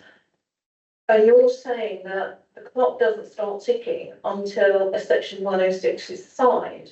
So does that mean that an application could sit there indefinitely until the 106 is signed and that the 3-year condition is therefore invalid? The 3-year condition isn't invalid. I think the point for clarification is that what you do in this committee is you make a resolution. You don't issue a decision notice. The decision notice is what goes out after the section 106 is resolved. So the heads of terms you would have seen in 2019 would have said subject to a section 106 that you don't follow. That bit is what was caught, showing you issued decision notice. So, so it is when you're sat here, you think you're making the decision, and the decision goes out immediately thereafter, potentially. What actually happens is an instructions that the parties sort out the 106, and when that's done, the decision notice is issued, and the decision notice isn't backdated; it's dated the day it's issued. So this is the point that we've had with a number of the schemes from 2019 and 2018. They've sat there with no clock ticking on, but also not being something that, as Councillor Seaver mentioned, not something we can rely on as part of our housing supply, because they're not actually a decision, they're a resolution. I actually find that quite fascinating because you're saying in this case, as of 2019, 2018, going back further, that these were able to sit there, but yet Percival had to hold new application for Ilminster. So what is the difference between those cases? Persimmon didn't submit a new application. The application number is the same as before. What they did was they had to update a number of their submissions because in that case they wanted to actually redesign their scheme. So they sent in far more plans than we would see. But with each of these schemes, there is an element where they have to be updated to reflect, ecology and what's going on to date.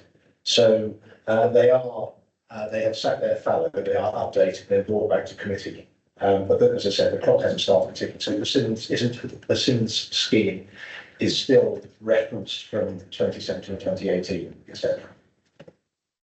Okay, so in plain English, what we've got is an extant outline application. So we can't revisit that original decision. What we're looking at is actually just the conditions as to whether we agree that those are acceptable. Again, it's not quite that black and white. If I told you you couldn't consider it afresh, I think we'd be able to challenge. You can consider it afresh, but obviously a responsible planning authority at a point in time said this scheme is okay. So the only, or the grounds on which you can challenge would be, has the NPPF changed? Has something else changed that gives you more weight? Now, you know that our housing supply position now is probably worse than it was in 2019. So that isn't a favourable point. The NDPF has changed, but it hasn't taken away the emphasis on delivery. Okay, councillor Power. I don't know if we're just going into debate now, so we're going to debate whether you want everyone. Is it a question of debate? It's about debate and whole, I think, five, yeah. Check. Has anyone else got any further questions? Okay, I'm afraid for members only now. Okay, so we'll move into debate. We'll move into debate. I'll start with councillor Power. Thank you, Chair, and as the other divisional member, I know Bruton quite well, because all my family are from Bruton. And I know that this part of Bruton, is connected to the one-way system that goes down to the library junction. And let's just say, for example, we've had, similar situations where, half of Bruton is cut off. And when I travel from Wincanton to come and see family, I have to go along that Bruin Road because that's the only access for me to come in, and it's incredibly narrow. And I remember, I think someone told me that a student from Sexes attended one of the meetings and said that she feared for her own safety a lot of that. And I think that that needs to be taken into consideration. And I mean, I haven't seen that being mentioned in the report that I've read.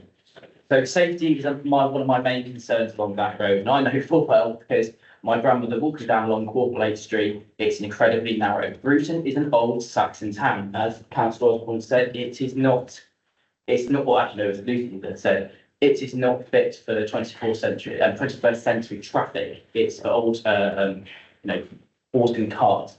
So this is a really, it's quite a dangerous application, I feel, for people's safety. But I mean, that's open to the members' decisions, but that's how I feel on this motion.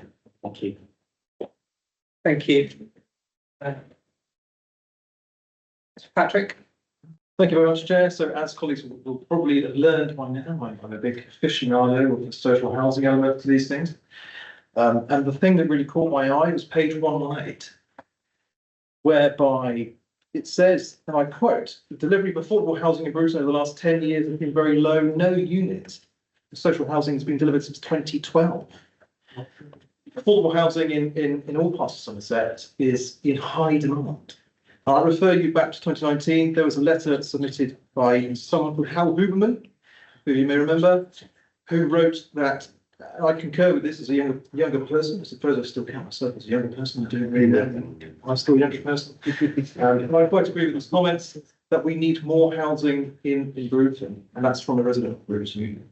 So I will be voting for this application. Like a lot of the consultees in this application, they don't have any objections. Highways, no objection, etc., etc. So I see little reason to oppose this. I would like to propose that we accept the officer's recommendation. I can pause on the proposal. I'll come back to you. We can continue on to councillor Kerr. Thank you, Chair. I've heard lots of debate today about highway safety and the danger that lane presents.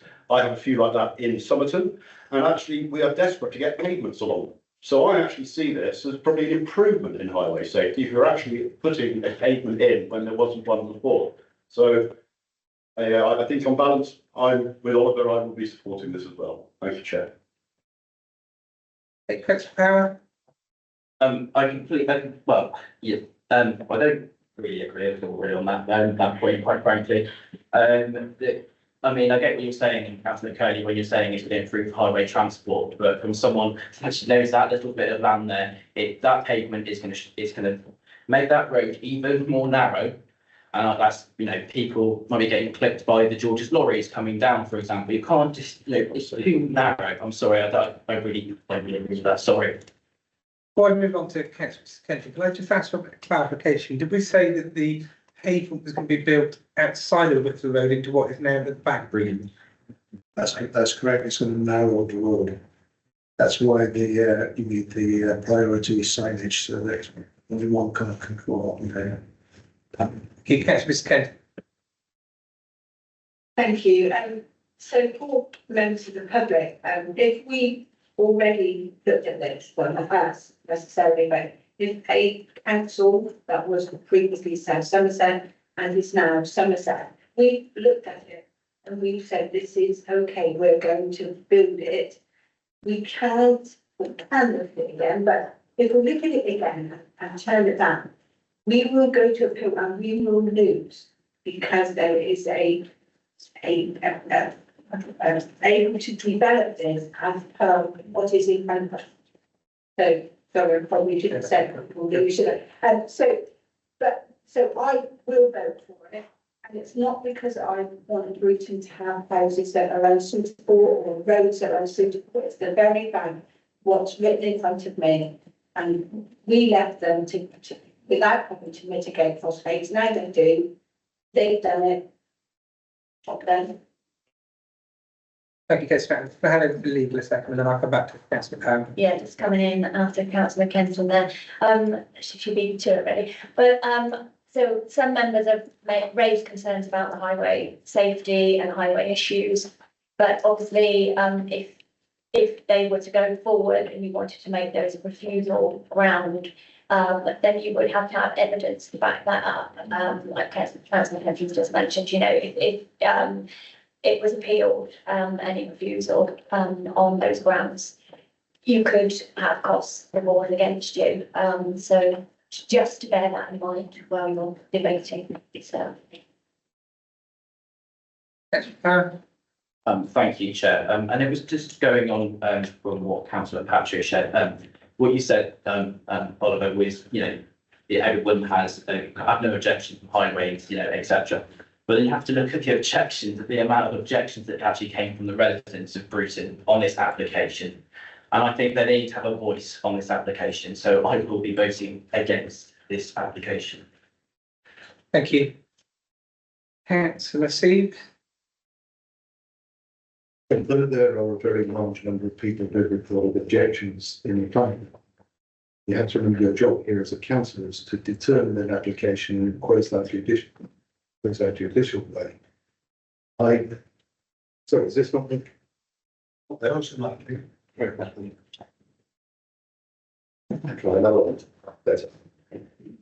So your job is to judge whether the material planning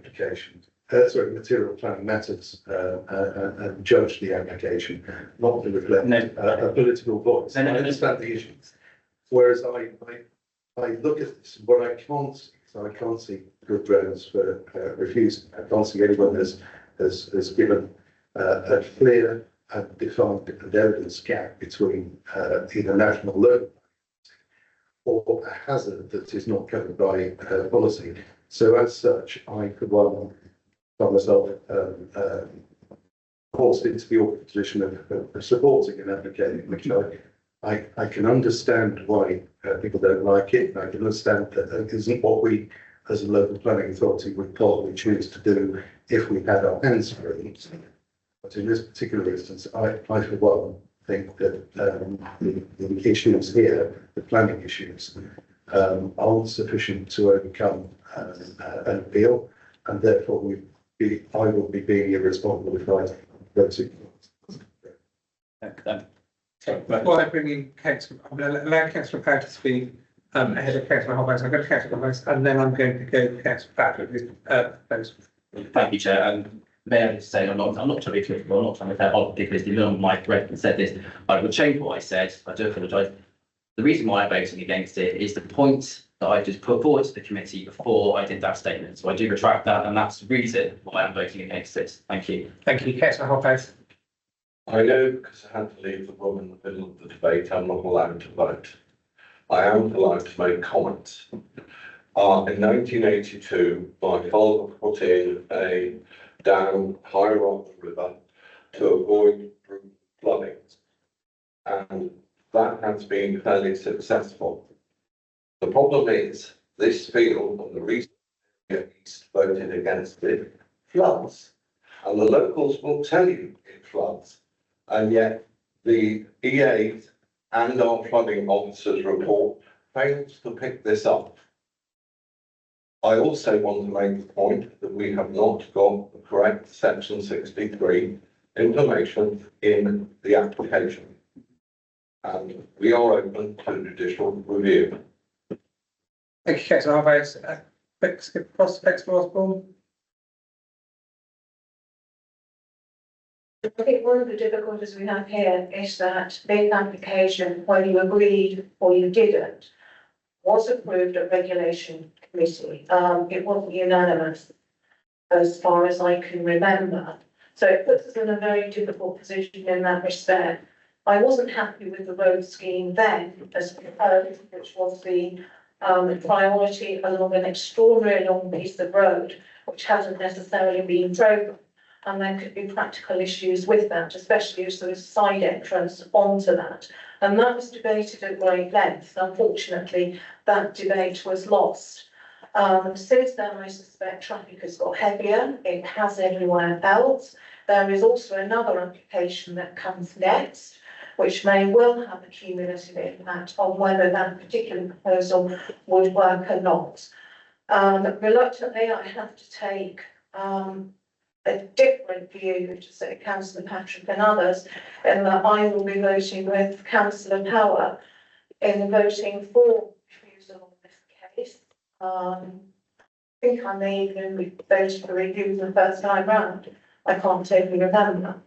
That is a point. If I did vote to refuse first time round, should I actually be here? Can I just make one point? You mentioned the next application. Can I just make it clear that we're talking about this application? We cannot consider anything about the next application until we get. Thank you. I'm just acting in the interest of the council in terms of trying to reduce risk of impact to the council. So what I'm hearing around the table is there is a lot of concern about highway safety. What there isn't in the report is any evidence from any specialist supporting that view. So excuse me. in 2019, if there is concern, you haven't failed to take Okay, I'm afraid if we're not going to allow the officers to speak, I will pause the meeting. So please can we allow the officers to speak? We've allowed the public to speak and we now need to allow the officers. Ongoing board governance. I'm sorry. if members do have concern about highway safety, to safeguard your position, I think the recommendation should be deferral to enable officers to get a second highway opinion on the highway safety merits of the scheme. Obviously, we've got the opinion from the highway authority themselves that undertake the 278 agreements of any works on the highway. So the highway authority that deliver the highway works are satisfied that the scheme is safe. But in terms of evidencing an appeal, because that is the risk for members, we would need to present some evidence to justify why we are departing from our expert's opinion in terms of the outcome. So if members are very concerned about highway safety and they feel they cannot support the highway authority's view that it's safe access, I would say to safeguard your position, the recommendation should be deferral to allow you opportunity to get further highway advice independent from the highway authority to determine whether the access arrangements work or not. But that's my recommendation as an officer to members, but it's obviously in members' hands in terms of how they want to vote on the application. Thank you, Councillor Curley. Thank you, Chair. I'd just like to second Councillor Patrick's proposal. Chair, just for clarification as to what we've had from the officers. I think I asked a specific question about the swept parks having been analysed and the bodywork having been analysed. And I think I've heard from Councillor Power, and let me clarify for me, that his concern was collisions on the new footpath between traffic which is now travelling in one direction, not two.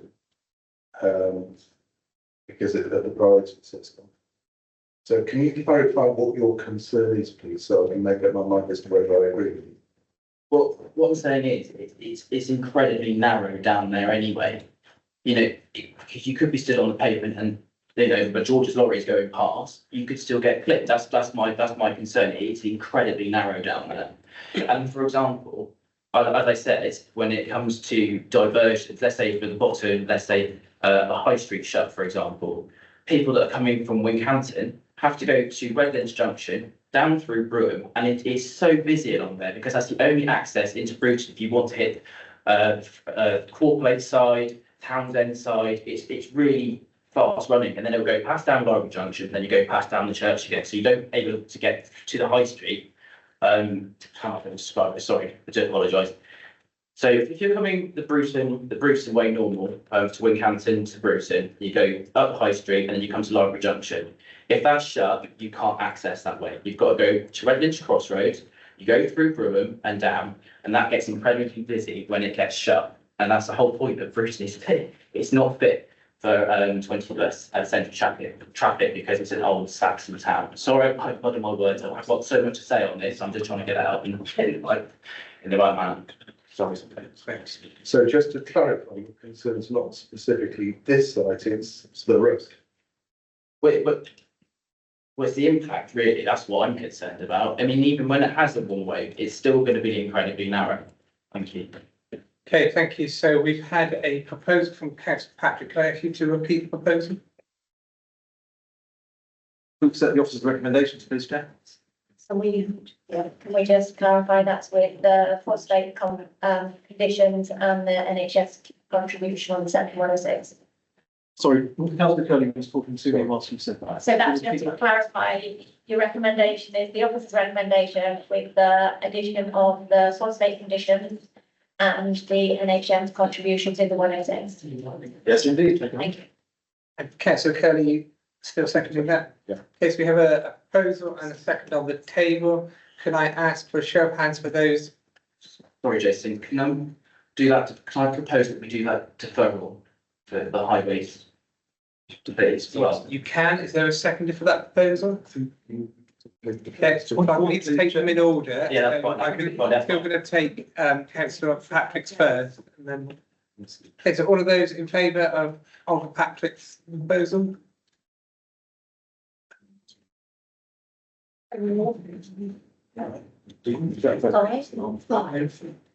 Against?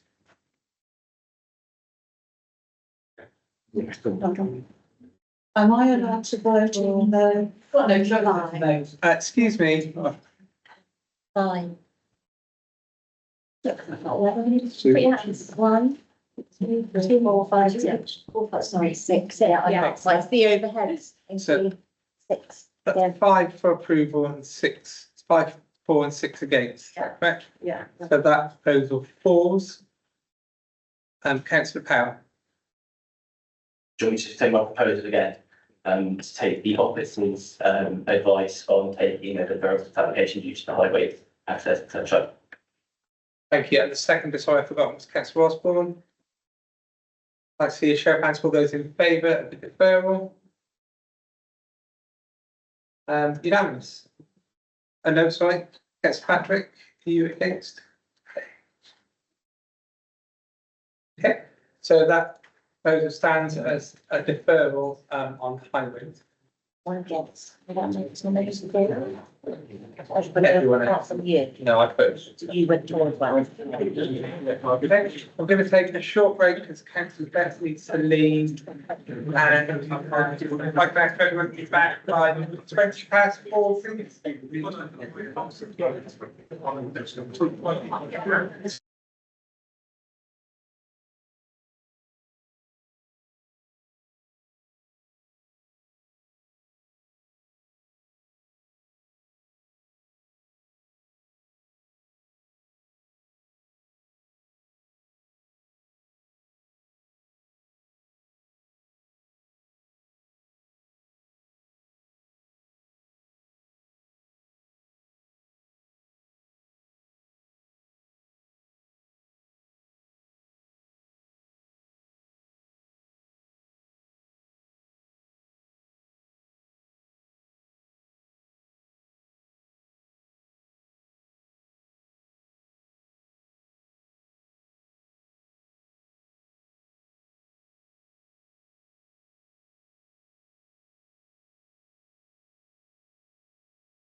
Members and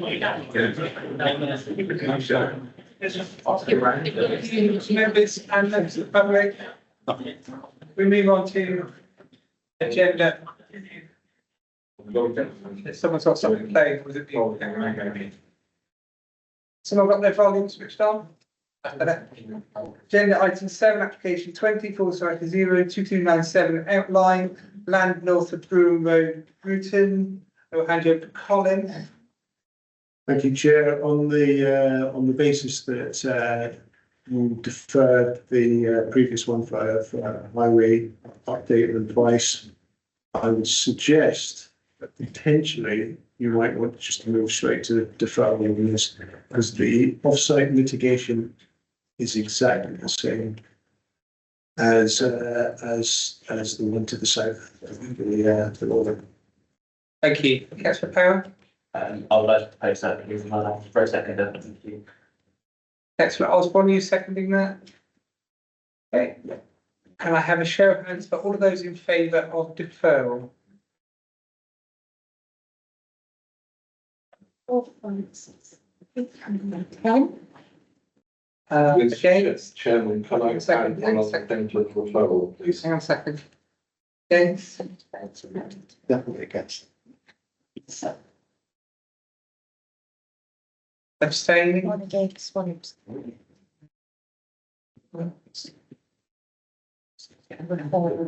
no.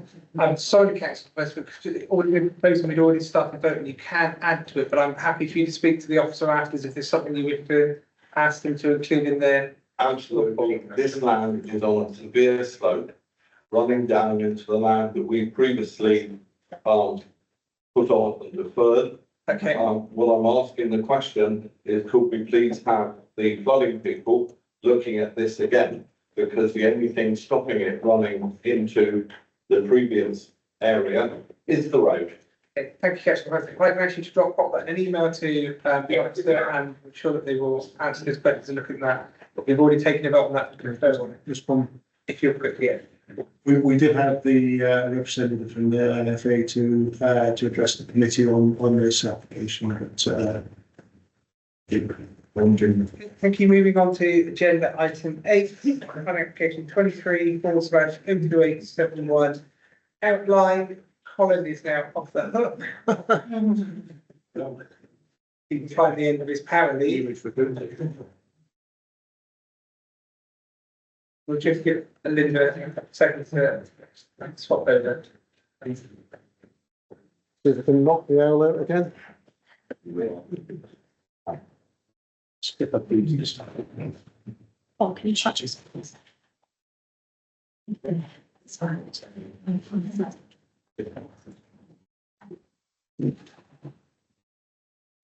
Sockets like the having to run to now. I know you to the second. Really.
Thanks, Claire, sorry about that.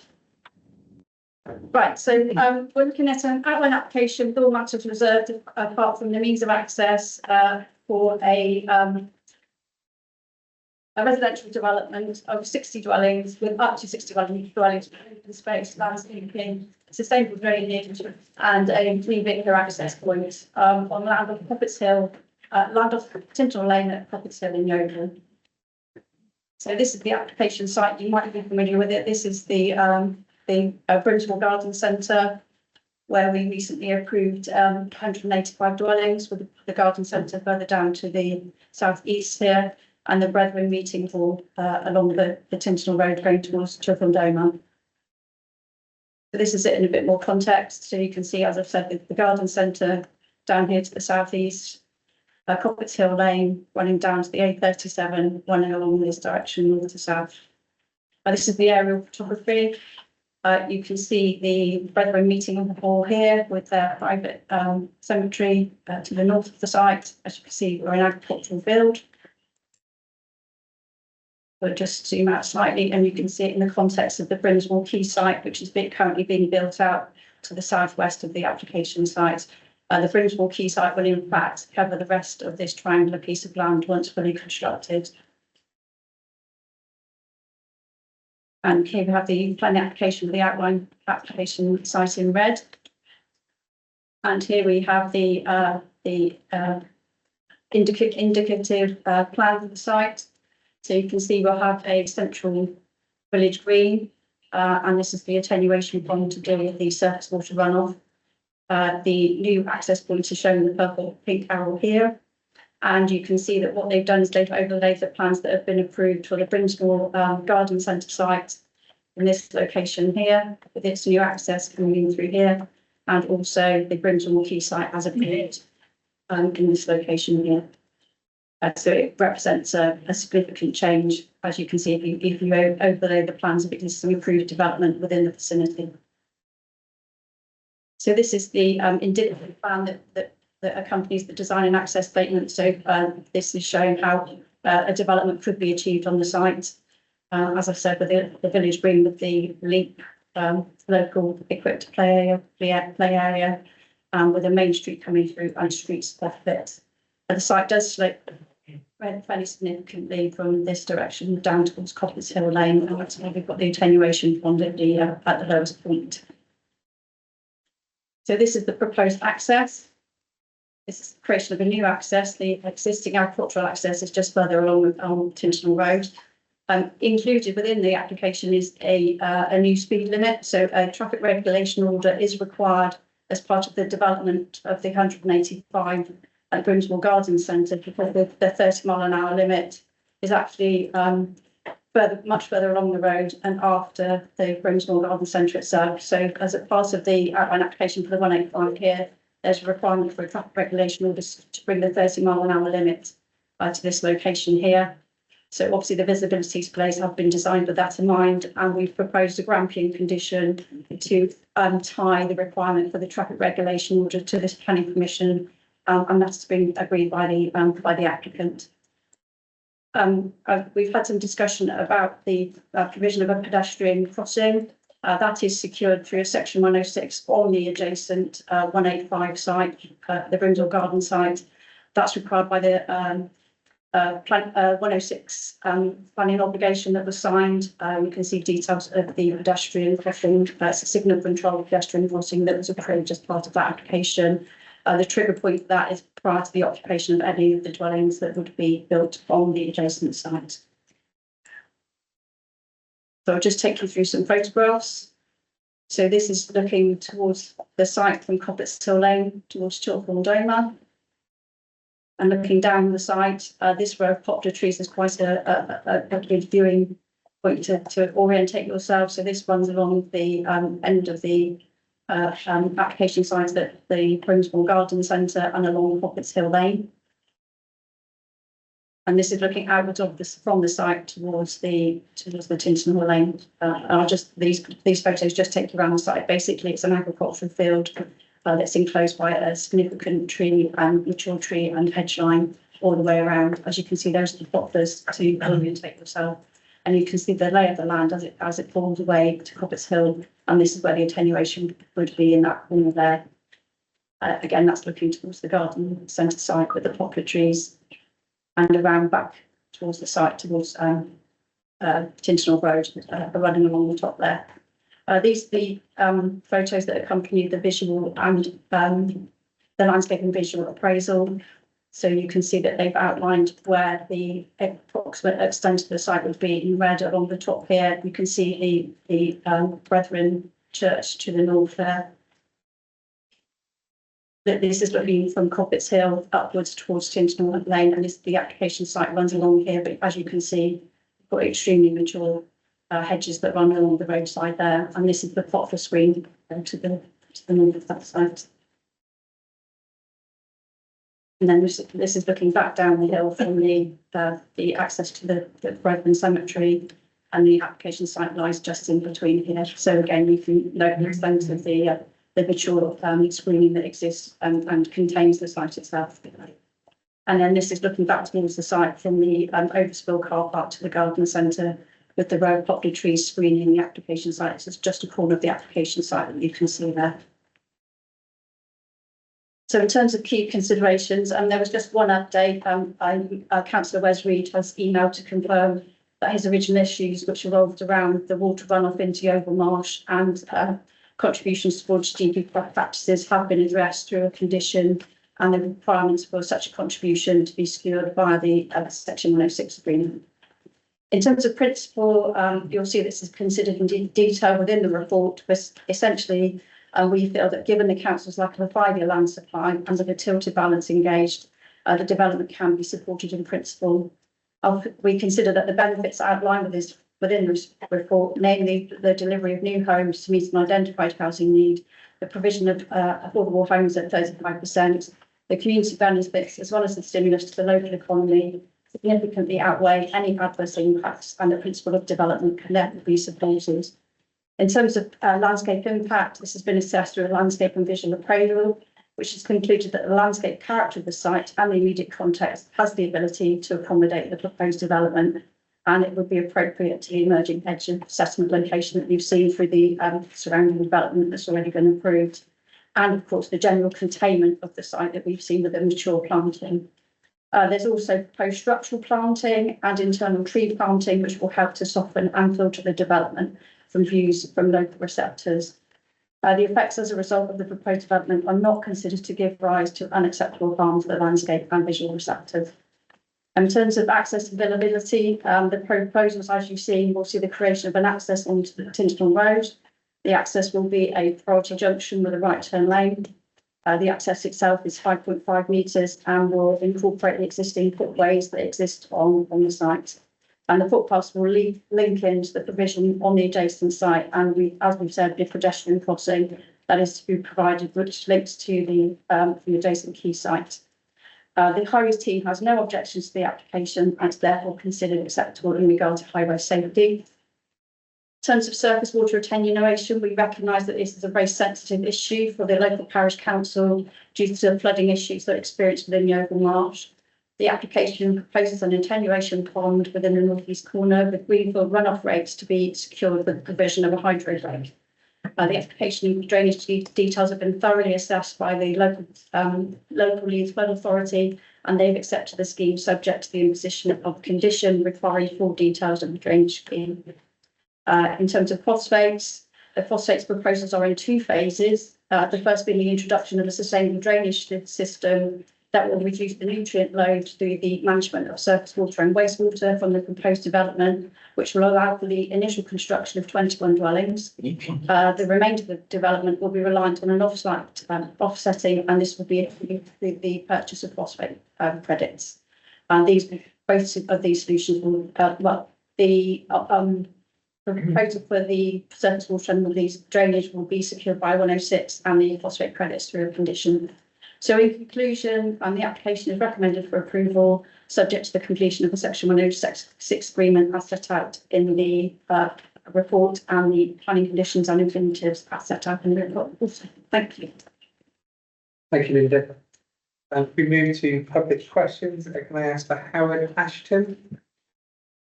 You can come forward and you will have 3.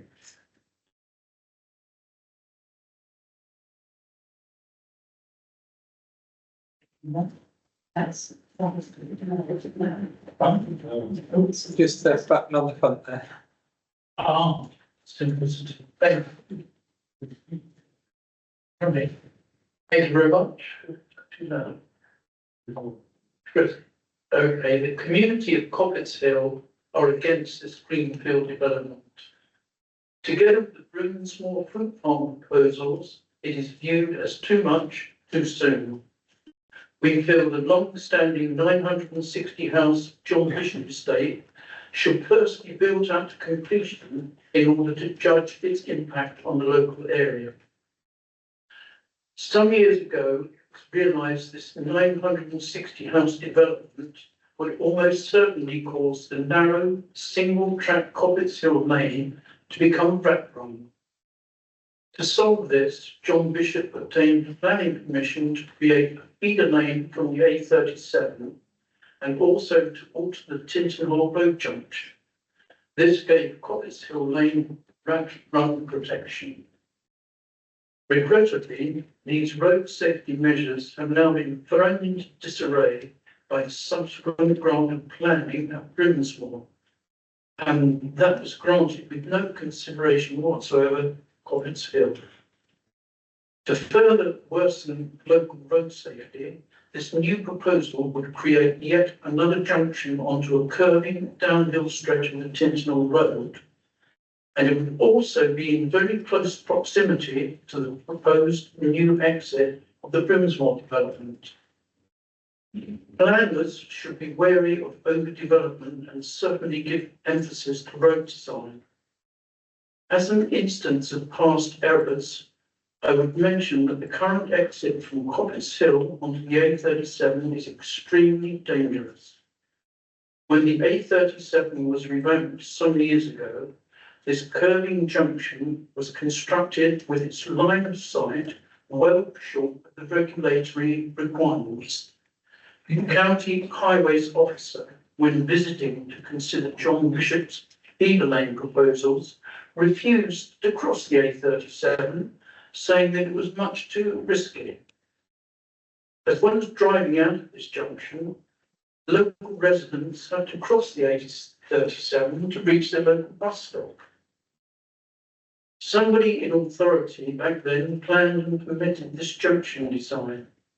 How can such things be allowed to happen? Is it not possible to learn a lesson from past mistakes and proceed rationally for the future?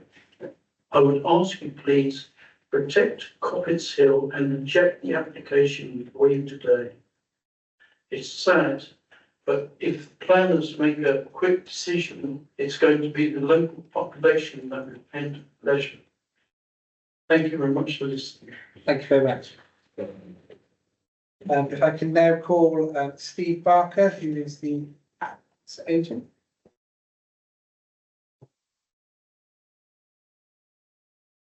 Good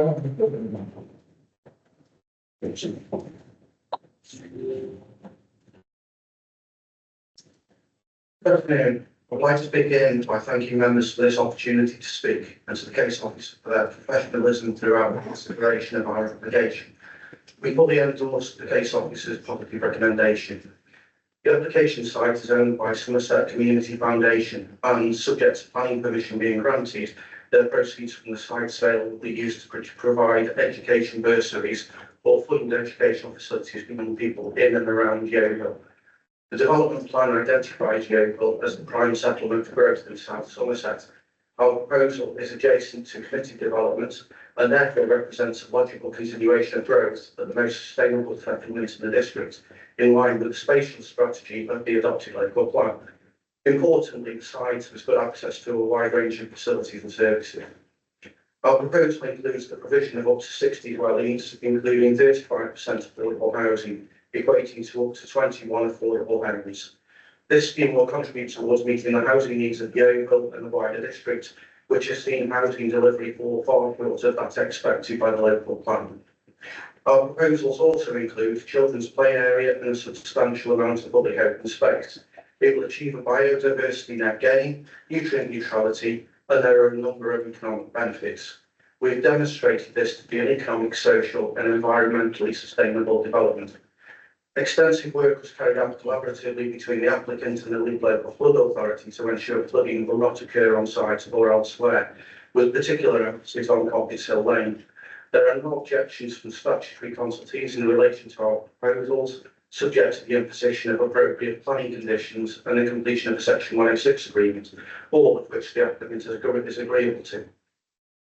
Our proposals offer appropriate and significant mitigation to ensure there will be no unacceptable impacts on the local community and infrastructure. This includes financial contributions of just under £600,000 towards education provision in Yeovil and around £100,000 towards sports and leisure facilities, which will benefit not only new but existing residents. We agree with the case officer that these should be afforded at least moderate weight in the planning balance. Overall, I invite you to consider that our scheme clearly demonstrates sustainable developments capable of boosting the council's housing land supply, providing housing to meet an identified market and affordable need. The decision for you today is whether any adverse impacts of the proposals significantly and demonstrably outweigh the benefits. Your officer has carefully considered our application and concluded that on balance there are no unacceptable impacts. We endorse your case officer's recommendation to approve, and in line with this, respectfully invite you to resolve to grant planning permission for this scheme. Thank you. Interesting, I think we should clarify for a minute there. I just would repeat in terms of the highway safety, we've obviously got the extension of the traffic regulation in order to get the 30-mile-an-hour limit through along both sides. So there should be a significant highways boost in terms of traffic speed reduction. Yeah. Thank you. Councillor Hoghouse. Sorry, Mr. Chairman, I need to read out the habitat regulation almost line for line, but I will start by reading Natural England's comment. Natural England has no objection in principle to the phosphorus mitigation strategy set out in the NHRA, but it notes the scheme has not identified the source of credits it will require. It is also unclear as to whether the units requiring phosphorus credits will be occupied prior to the Levelling Up and Regeneration Act (LURA). Improvements at the Pearl Mill sewage works to be completed in 2030. It is a matter for your authority as to whether the use of Grampian style conditions is appropriate in these conditions. I quote the number 25, the PAS legal officer. It says this measure that any mitigation measures must be effective before the proposal adds nutrients to the catchment, i.e. before the houses are occupied. If the measure simply compensates once damage has been done, it cannot be considered to be true mitigation. I point out to you that 2030 is in the future and we cannot clear any mitigation that is not already in place. Would you like to comment, legal officer, please, on the actual legality of what I've said? It makes that we are, as the competent authority, in charge of this, and we have just suggested we break the regulations for the second time today.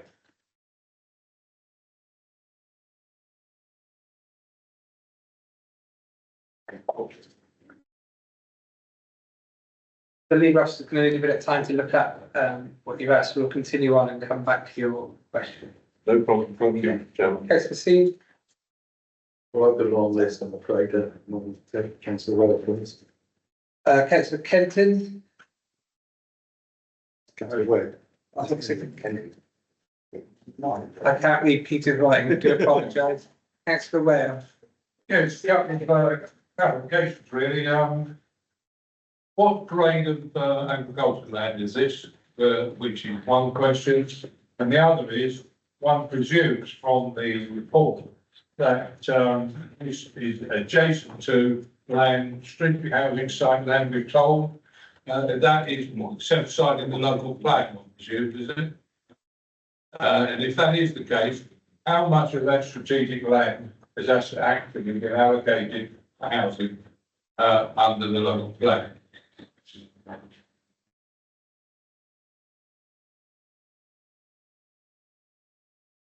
Right, so the report advises that the site is grade 2 agricultural land. That is addressed within the report, and we've weighed the benefits and impacts on that. Sorry, what was the other question? What's your second question? Oh, in terms of the housing, so, yeah, the Brimsmore Quay site, which is the site, the Wyatt Home site that you'll be aware that's currently being built out, covers the whole of that triangular piece of land. The two sites that the one site that we recently granted planning permission for the 185 and this site are not within the land allocation for the local plan. Yeah. So, sorry, Chair, that we're saying, are we, that this is grade 2 agricultural land, which we're encouraged to preserve, 1 and 2 and 3A, I thought it was, under the NPPF. Yes, we are. I have addressed that in the report. So we carried out a balancing act in terms of the amount of housing that we're getting compared to the loss of the agricultural land. And we've decided that in this case, the loss of this piece of agricultural land can be justified in terms of the need to provide housing in a very sustainable location adjacent to Yeovil. Thank you. Expertise. Well, my first question is rather broad. Given that the recommendation is a granting commission, a granting commission condition, so this cannot go ahead until the adjacent site is developed. I can't see how applying the tilting balance helps, because until the adjacent site, there are two impediments, if you like. One of them being permission, one of them being the next site, the way this is constructed. So I'm a little bit surprised to see this. Perhaps you could advise me as to how the tilting balance applies, given that we are proposing to then impede development rather requires another development first. Well, the granting condition relates to the provision of the TRO, so it doesn't necessarily require that that site is then developed. It requires that the TRO is provided. So it doesn't then lead on to the fact that housing site may necessarily be developed. So that's the Sorry, the TRO is itself dependent upon there being the road on which to make the TRO, and the road is to be widened to 3 lanes. I don't think that's going to happen voluntarily. So clearly there's some very significant work to be done on the front. So that was not good. Yeah, it's a tricky one, but technically this development is not dependent upon that development. It's dependent upon the traffic regulation order. So the traffic regulation order takes place within the highway, not the red line application side.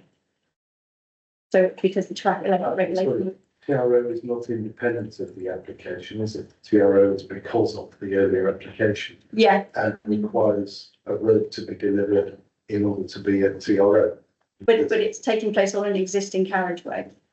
So the off-site works associated with another development are a precondition for the TRO, or a precondition for this application to be to receive its approval because of the granting condition. Is that not correct?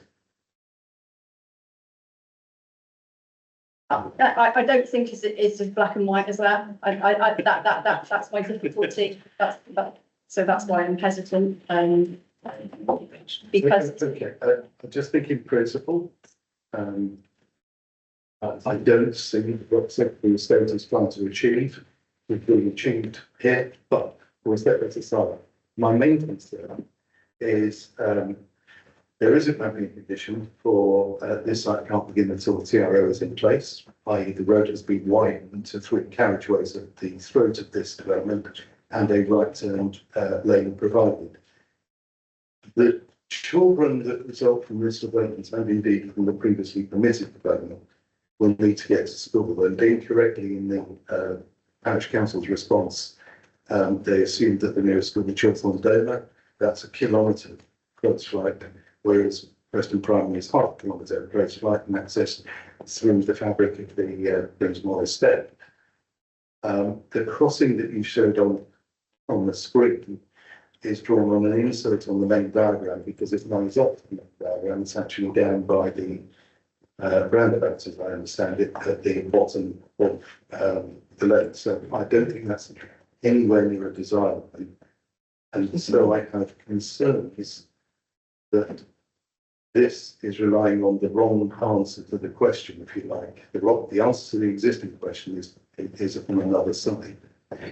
Is it possible that we can ensure that there is a direct route, pedestrian route from this site, safely crossing a now 3-lane main road, so the public right of way, which is coming out of the Grimsmoor Quay site, so that there is a pedestrian access line which is nearer the natural demand line for access to school. That is something we could clearly look at when the reserve matters application is submitted, in terms of taking that with the highway authority and discussing it with the relevant traffic engineers. Yes, I mean, obviously it's secured in the location that it's shown in the section 106 at the present time, but the reserve matters may give us the ability to then look at the location of it, as you say, to provide the necessary pedestrian safety, access and desire lines that may come from these two developments. Yeah. For by reserve matters, do you mean the reserve matters of this application or the reserve matters of the previous application, which includes the TRO? Yes, we could only do it through the reserve matters on the larger application because the section 106 obviously relates to the larger application. Yeah. In which case, can I ask that the minutes of this meeting record my concerns about there being a need to provide direct and safe walk to school access across that improvement area, that highway improvement area, because I think this is a necessary precondition for approving the application. This application had the other one being before us, I'd make the same point, but this is the one which is before us, and I can't see that 60 houses can be permitted without there being a good pedestrian access to the local infrastructure. So can we report the interdependency, please? Thank you. I'm sure that's been captured in the minutes. Do we have any further questions? Thank you, Chair. We might just all covered all this a bit, I'm not sure. Is there pavements on both sides, and when you talk about pedestrian crossing, can you just elaborate on that, because we're very fast going through that? How far do the pavements go, and just taking the local static plan of the overwood cycling routes as well? That all makes sense to you? Thank you. So as you can see, there's a footpath in front of the site at the present time. When the new development gets built at Grimsmoor, there will be a footpath all along that site. Currently, there is no footpath along the other side of the road. Right. But then that will not be the case when the Grimsmoor development is enacted, because as you'll see, there is a big landscape buffer that goes along that whole site there. So actually, there would be no pedestrian footpath provided in that location. So the pedestrian footpath will all be along the northern side of Tinternell Road, and then, sorry, I'll find the right plan. The requirement of the 106 for the 185 dwellings at the garden centre includes a signal controlled pedestrian crossing to take the residents from these two schemes across the road into the Grimsmoor Quay site. And that's the location of that is what what Councillor Steve was discussing, and how that works in terms of the desire lines for pedestrians crossing this. Perfect. So could this development happen before Grimsmoor? It could do, but the So the pedestrian crossing wouldn't happen until Grimsmoor? no, but the traffic regulation order requiring the speed limit to be reduced to 30 miles an hour would be enacted, and we would have that benefit, and that, as Councillor Steve said, albeit it's not black and white, the assumption being that the larger development would precede the smaller development. Because they would have to go through the process of gaining the traffic regulation order to get the speed reduction on the whole of the Tinternell Road in front of both this site and the adjacent site. I'll ask the question again. So this development could take place if it's granted before pedestrian crossing is put in place? Yes, it could, yes. Councillor Steve. I just wanted to ask for clarification while this is on screen. That part of the drawing in the bottom left-hand corner actually joins on the bottom right-hand corner of the road. Can you just point out for members who aren't familiar with the site where the right-of-way is and why that length of footpath is where it does? So the existing. Sorry, so the existing right of way shown here, sorry, the drawing is quite poorly in terms of how it's coming out, but the pedestrian the public right of way is in this location here. The signal controlled pedestrian crossing is down in this location here. And that's because it goes across 2 lanes of traffic rather than going across what would be 3 lanes of traffic in this location. That is the, so, yeah. Chairman, I don't think that's entirely right. I think when you put your mouse on the screen, you were indicating the diagonal line, which is where these two parts of the drawing join. The actual crossing of this drawing is off screen. Yes, it is. Sorry, yeah, I was probably dragging the mouse in the wrong location. So if I can see from the drawing that there's a small indication here that is on this drawing here. So as you say, they join up in this location here. Yeah. Thank you. Any further questions? Sorry, I don't live near the site, so I'm from what members from the old stage. Are you saying that this field, what is now a field, it becomes a housing estate before this new estate's built? There's going to be no footpath for them to walk anywhere. Yeah. So where would they go? If the new estate isn't built, this is a field with a footpath along the front of the field, but nowhere for them to walk. Right. So nowhere for any parent to go with a child in a buggy to go anywhere. Point. So, can I just say, just because of recent development, right in, well, just on the edge, but in our ward, there is a footpath where children couldn't walk anywhere, and it took about 6 or 8 months to get it. But if you're waiting 10 years for that footpath, that's quite impact. So can I just clarify, your question is? Just wanted a clarification because I don't know it, and it's not in the centre of Yeovil, is it? This No. thing. So because I don't know the area particularly well, just wanted to know if that gave any residents anywhere that they could walk to.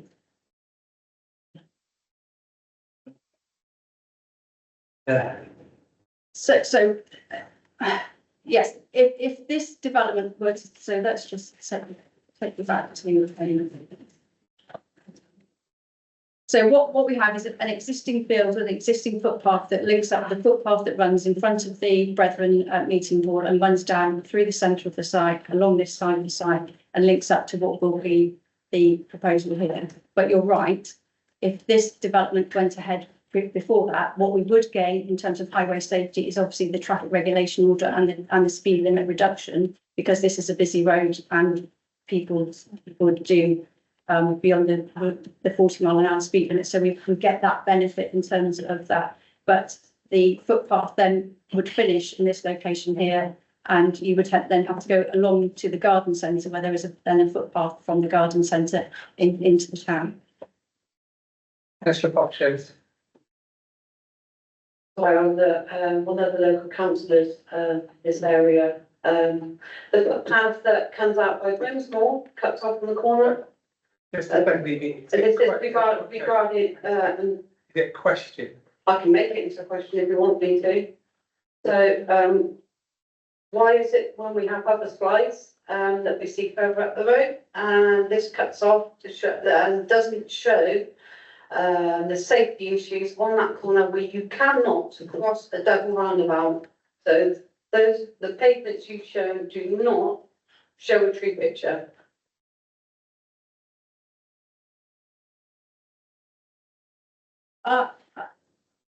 I've shown the pavements obviously in front of the site, and then the pavement picks up again, obviously on the other side of the garden centre and runs into the double roundabout here. And there are pavements around the double roundabout to take you into the town and take you down to the school in that direction.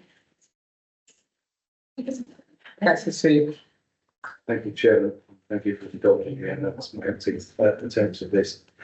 Am I right in thinking that the right of way, the existing public right of way, is running along the green diagonal, which is no, Yeah, on the no, photo, I yeah, think it shows up. It really doesn't show anything else. Sorry, so I'm just going to do a comparison. So you can see it in that location there, and then I'm just going to see if that then tied up with the hedge line that you were pointing out along the, so approximately it would show that it's along the hedge boundary there. And you've already explained in answer to an earlier question that it would be possible to adjust the reserve matters in another application to ensure a crossing in the proximity of that, and that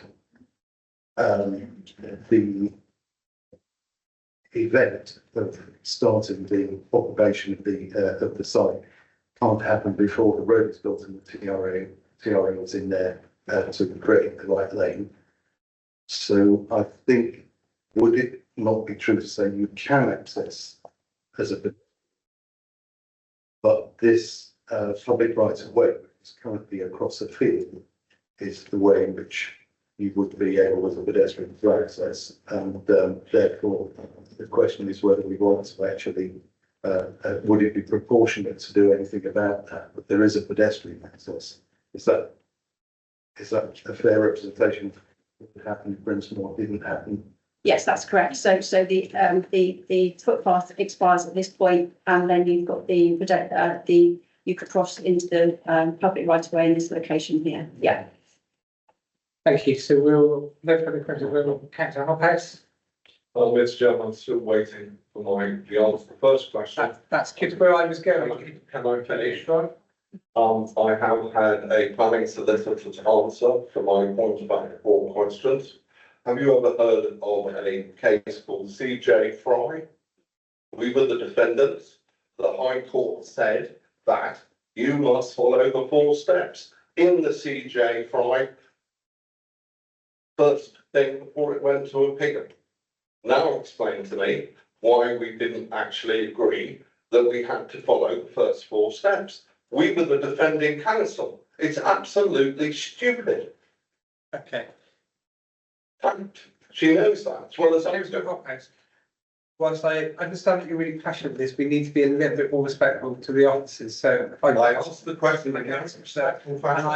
I will now have an email reply. If I was now allow the officer to apply. I'm going to reply to your first question in relation to the HRA assessment for this case. As before, we have it on the file, the public file. We've got, which would have been signed off by our competent officer, and fed in by Natural England. You've got in the report that Natural England has no objection in principle to the phosphorus mitigation strategy set out in the HRA.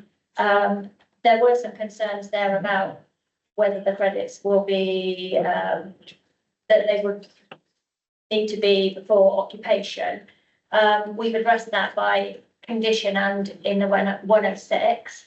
So we've got condition 24, that the development hereby permitted shall not be commenced until an allocation certificate has been submitted to and approved in writing by the local planning authority, which addresses the additional nutrient input arising from the development. It details that the allocation certificate shall be a written certificate issued by the phosphate credit provider confirming the allocation of the full phosphate credit requirement. So that's prior.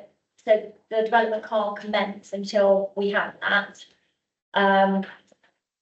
Condition 22, no individual dwelling shall be occupied until the optional requirement for potential consumption of wholesome water and the regulations that comes under. And you've got the 106, which is detailing the 2 phases. So what's put before you in the report for the 106, you've got what's proposed for the phases, and then or an alternative scheme which planning authority in consultation with Natural England consider also passes a HRA assessment demonstrating nutrient neutrality. So if it's felt that what's put forward in A here for the section 106 and the phasing isn't acceptable in terms of not allowing occupation before the credits come forward, but that is in the condition, then we can change that. That can be negotiated. The terms of the section 106, although the heads of terms are put forward to you as members, that what is written in the report is not set in stone in any event and can change, but you do have the conditions there. And you confirm that until the mitigation is in place, you cannot use it as mitigation? Yes or no? Yeah. Thank you. So you're asking this committee to vote on a condition that is in here, which is illegal. It is, Why say it's illegal? It's because so- it fails to follow the habitat regulations. But you can't get the credits and the mitigation until it needs to be brought through the 106 or put forward.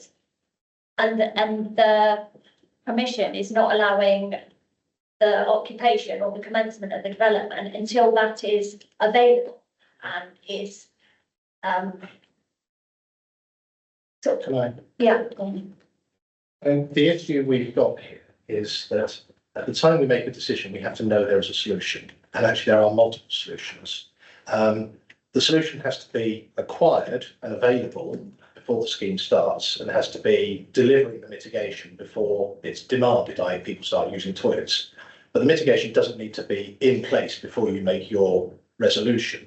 I would add that, yes, we are involved in the Jurston Farm and people, and that the solicitors who are working for Somerset Council on that and working with us every day, as are the ecologists. So I do question why we are looking maybe to trip ourselves up, given that Martin Evans and James Mansfield work with me on a regular basis in terms of looking at solutions going forward. I think one thing I would say is that we have moved forward quite a long way in the last few months in terms of the range of solutions that are available. And actually the fact we are now beginning to think about buffer credits or buffer solutions before 2030, because some larger schemes will be delivering housing post 2030. And some schemes might identify they only need to provide, 20 kilos worth of credit until 2030, and then it will reduce because the sewage treatment works are upgraded. So it is becoming part of a more iterative process in terms of how you mitigate, and you might need two steps, which is what we're looking at in a degree here, which is a far higher requirement for a short period of time, and then a reduced requirement for the remainder of the in perpetuity period. But I would say that, these schemes and these conditions and these solutions are all going past the same solicitors who are involved in Jurston on our behalf. Okay, so we'll move forward into the, oh, sorry, Councillor Patrick. Thank you very much, Chair. I had a quick question, and I think we can move into the debate. A Grampian condition is quite a new thing on me. I just wondered which condition in this list of conditions is the Grampian one. I just can't see it. And then I have a follow-up question as well. Sorry, I think it's 24, is it? I'm just trying to find the number. So basically, a Grampian condition is making a requirement of an applicant to do something that's outside the normal planning process. So it's an agreement that has to be made between the applicant and the authority. It's not it doesn't necessarily meet the tests of conditions, but it's fine to impose it in accordance with a legal case if the applicant has agreed to that. Thank you. That's very, very helpful. I didn't see that. My question in relation to 24 then is, can we amend that? The reason I ask it is because I don't think unless we amend it, we can actually approve this application. My feeling is that we need to amend it so that if it's hinged on delivery of the payment from the other development. Is it not 24? No, it's, sorry, no, I'm looking at that. It's not 24. That's the application certificate, isn't it? Yeah.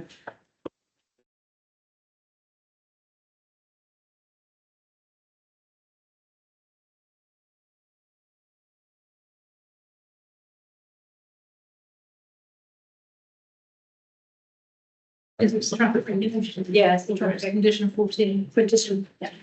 Apologies, condition 14, so that's the traffic regulation. Linda. Sorry, it's condition 14, which is the requirement for the traffic regulation and in accordance with the plan. Thank you very much. So my question is, can we amend that as a committee? We would have to talk to the applicant if we were going to do that because it's granted in condition. Thank you. Councillor Kendall. Thank you. Just wanted, you didn't answer my question just now about the travel plan, like the cycle paths. Don't forget, this side of the year was totally different from the other, but it's like the start of the journey, isn't it? The applicant has confirmed that all the pavements would be at 2 metres wide, but it wouldn't be necessarily a separate cycle path and footpath. But there is a condition requiring how cycle and footpath provision is to be constructed on the site. So that's condition 17. But we're not putting no cycle paths in on the main arterial routes here at all. That hasn't been a requirement that's been requested by the Highway Authority, but as I say, there is a condition 17 that says prior to the commencement, the construction of a network of cycle and footpath connections to be submitted to and approved in writing by ourselves. Councillor Holbrook. Thank you, Chairman. If we're able to not have to deal with the mitigation in this committee and we can hand it on, why have we had this complete dearth of planning applications coming forward while we were waiting for the mitigation scheme to be put in place? Because there was no need to hold them up if we didn't have to go through the mitigation scheme. Thank you, Henry. I think that's a question that's not really specific to this application, but it might be something that we can talk to John and other officers outside of this meeting. I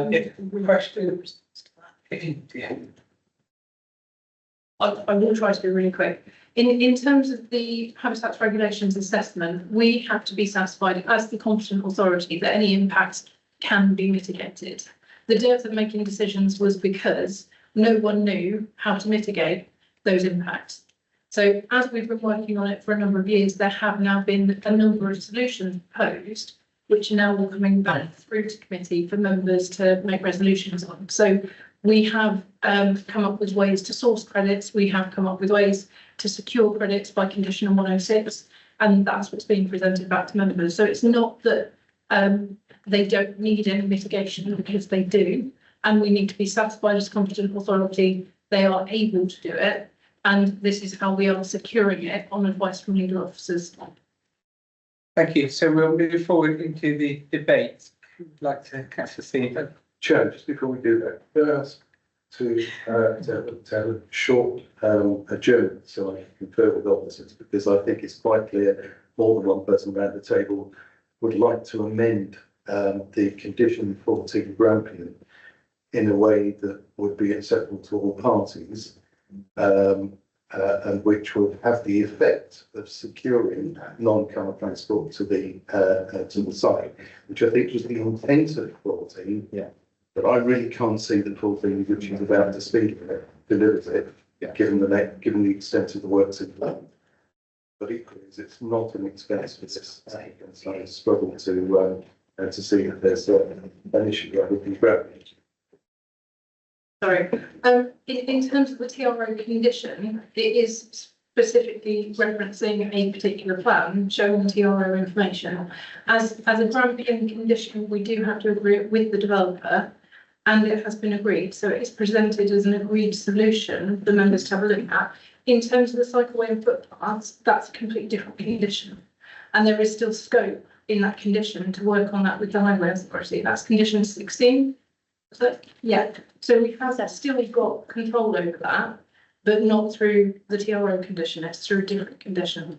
But there's only the granting which links the sequencing of sites between the permitted site to the southeast and this site, upon which this site is critically dependent. So you need to pick a horse and back it. Either we have to look at this as a standalone application for 16 dwellings, and it would have difficulty at 60 dwellings, providing the level of infrastructure required to secure non-car transport, or it's a piggyback site in which case it needs to be paid by a grant and rely on the provision of non-car transport link ahead of this site. Yeah.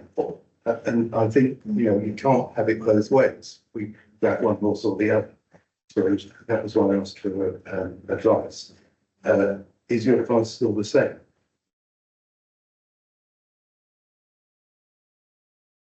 I think I'd like to take 5 or 10 minutes. I kind of feel that we're in debate anyway, despite me trying to go into it several times, we're in it. But I will do, but it is going to be 5 minutes, so can we be back at 5:27?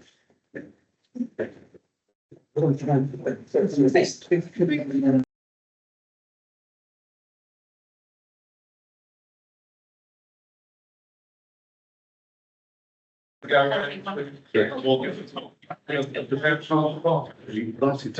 just waiting for Peter to return to his seat. Never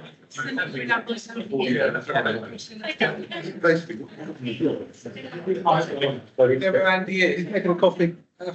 That's what I'm percentage, right? Yes. Okay. All I'm doing is I'm saying.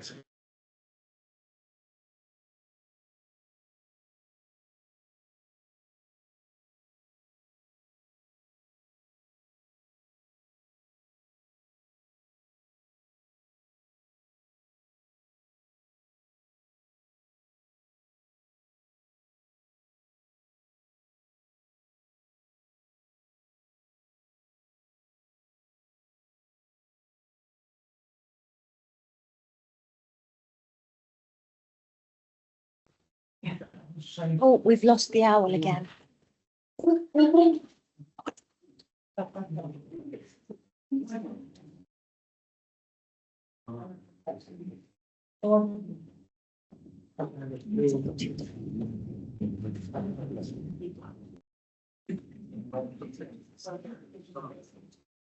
Whilst Steph's just trying to get the cameras back on line, can I ask members on two of these applications that we've had to pause because there's been some big.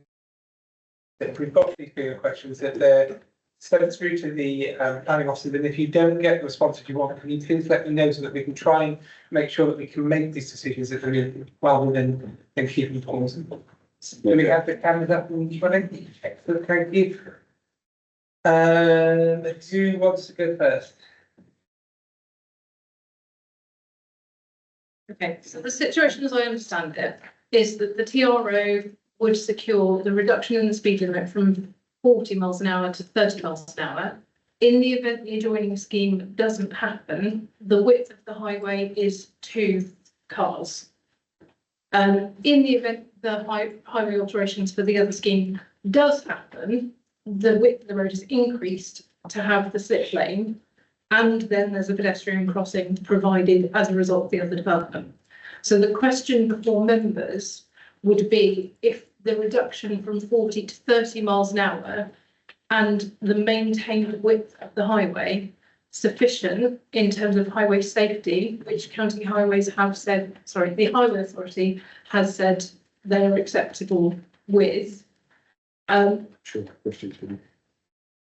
And the challenge, if members did not feel that the TRO and the condition went far enough, would be that we would have to take the application back because the red outline for this site does not incorporate all of the area of land.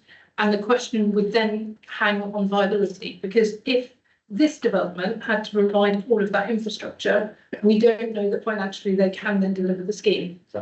So from an officer's perspective, going from 40 miles an hour to 30 miles an hour, in the event the other scheme doesn't happen, you've got a normal width road at 30 miles an hour that people would have to cross. You've got safe refuge with pavement outside the front of the site where you could wait until it's safe to cross, and you could cross onto the public right of way, which would remove you out of the conflict of traffic before that other stretch of pavement is provided. But it's for members to determine that at the moment, if members didn't feel the condition went far enough, I don't think we're in a place to make a decision, but I'll pass back to legal to confirm if that's the case or not. Thank you, Councillor Hoghouse. Mr. Chair, sorry to bother you again. If under the section 106, the developer goes to the district valuer, and the district valuer says he's not making 15%. How do we enforce the neutrality mitigation? Well, the neutrality is one of those things that's non-negotiable, so that has to be delivered. What it means is, as you'll be aware from other schemes that you've looked at around town, that it's the affordable housing or other stuff that would be up for discussion first, because that is a policy-based requirement, whereas neutrality is a legal requirement. Thank you. Councillor Kendall? You just enlighten me about this right of way. I think I know what you're on about, but it's blocked off when you get towards the Oval. It used to be able to hop over and go walk down inside the bush. I'm doing what you're saying about the public right of way, correct? Yeah, there's an existing public right of way shown on the rights of way in information, so there's a right of way in that location. Yeah. Thank you. Councillor Patrick? Thank you very much. Are we in the debate part? Are we in the debate part? We are. Please. Let's move on. I'm really concerned about this application. And I think I would like to propose a refusal.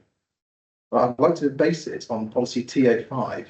And if I read to you section 2, TA5, which says that, and it's all about the transport impact of new development, we need to secure inclusive, safe and convenient access on foot, cycle and by public and private transport. And I don't think this meets that test. You know, the public right of way we're talking about is not safe because it is not positioned across from the existing pavement. You have to walk down the road to get to it. It's not inclusive because there's no way you're going to get a pram down there. When I say pram, because I'm a stay-at-home dad and I've always got a pram with me. You're not going to get a bike down there, and I just think it fails the test on that policy alone. For the time being, thank you. Thank you, Peter. Oliver, I've got two more people who can speak and then we'll come back. Peter? I am now caught because of the procedural problem on the multiple donor role. Really love to second Oliver Patrick's proposal, because as it stands, this is the de facto situation. We cannot look at this as a standalone application with a 30-mile-an-hour limit on a busy and dangerous main road, and it's called a safe walk to school route when there are no pedestrian refuges or footway on that road, and a long history of accidents and a long history of difficulty. So we couldn't in all conscience do other than to suggest that. However, I would prefer to have adjourned in order to allow officers to negotiate a revised grampian that looked at both, looked at the TR road for speed and the delivery of the footways and the lighted crossing, because I think in those circumstances we would ensure a temporary safe walk to school route until such a time as a better route was provided through a crossing adjacent to the junction that accessed the right of way through into the French military site, which is excellent, and there's lots of pedestrian permeability. Yeah. And that grampian would have been at no cost to the applicant. The only issue would have been they wouldn't have been able to start work on occupying premises until after the footway was put in by somebody else. So it seems to me entirely unreasonable if they were to refuse that. And that's the whole of the dilemma. So I don't know whether to propose an amendment or second the reason for refusal. I'm happy to withdraw my proposal if that helps. Can I propose that? I'm happy with what you're saying. I just want to take a couple more people in the debate. No, I want to make a proposal to modify condition 14 so that I want to make a proposal to modify condition 14 so that the grampian condition is dependent upon the traffic regulation order for the speed limit and the delivery of the footway along Suitable Road and the crossing.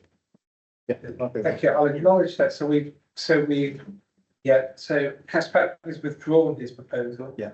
Second. Hang on a second. 2 seconds. And this one's been proposed. I'm not going to second yet. I really want to hear the other couple of people. We're still in debate and we're putting proposals forward and withdrawing them. We haven't actually heard what everyone else has got to say. So whilst I know this end of the table is passionate about this, I'd like to continue to hear the other members that wish to speak and then I'll come back. Councillor Clinton.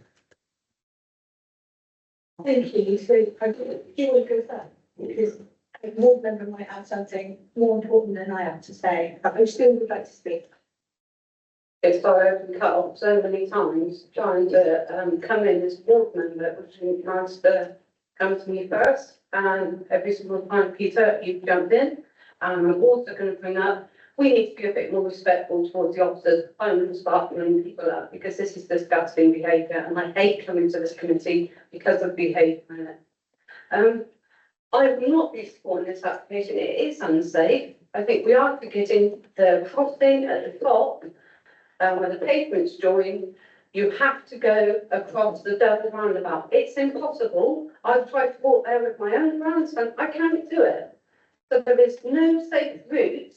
Stop putting in let's just put this in. This will change my decision. This will change a member's decision. No, it won't. Please stop putting words in my mouth or perception because it will not make it safe while you're tweaking things. We're dealing with what we've got in front of us. It's not safe. And I haven't even started on the river that runs down Toppets Hill. I think half the flooding photos come from the summertime. Thank you. Councillor Smith. Thank you. So my issue with the whole thing is that it's, if you look at the picture, it's a field in a group of fields, pretty much. So if that bottom side doesn't get built, or if it doesn't get built for 5 years and the other one gets in, this one gets built, it is a field with nowhere for people to go. And as I say, in charge, we have just had something built a couple of years ago, and it's taken them 18 months before the parents with buggies, they can't go over stiles where there's a right away. It doesn't matter what you do. If I'm out with my grandchild with a buggy and I hit a stile and I clutter it right away, I cannot take it over unless I've got somebody else with me, or I just stand there and wait for someone else to turn up. So it's not good enough to say that eventually there's going to be 900 houses that's going to have a great place to walk down. It's not good enough to say that we're going to have a crossing that you can cross over, but you still can't go anywhere. That's my point. You need to be able to have somewhere to go, not just to cross that road, but to go somewhere, to get something, to do something. That's why we have housing estates in places. So I wouldn't support Peter's thing because that doesn't give me that knowledge that those parents or old people or whatever, say I've got a disabled buggy, where am I going to go? Nowhere. Thank you. I don't want to even recommend this, but I will be recommending this. If members are concerned about highway safety, we do need evidence to back up that concern if we are going to appeal. So whilst the reason I was originally going to comment was to say that we can't take the TRO condition off to negotiate for specifically what you're after because we don't know if it's going to work. But what we could do is defer the application again for further investigation in terms of highways so that we can specifically ask the highway authority if we would have a site in isolation with the TRO for the speed limit only, is there a highway safety concern? Are there safe pedestrian routes from this site? How are residents going to be accommodated in the event that that scheme doesn't come forward? And what are your views on that? Until members have that information, I would urge caution in terms of going for a refusal without the facts to back you up at appeal. Thank you, Kendall.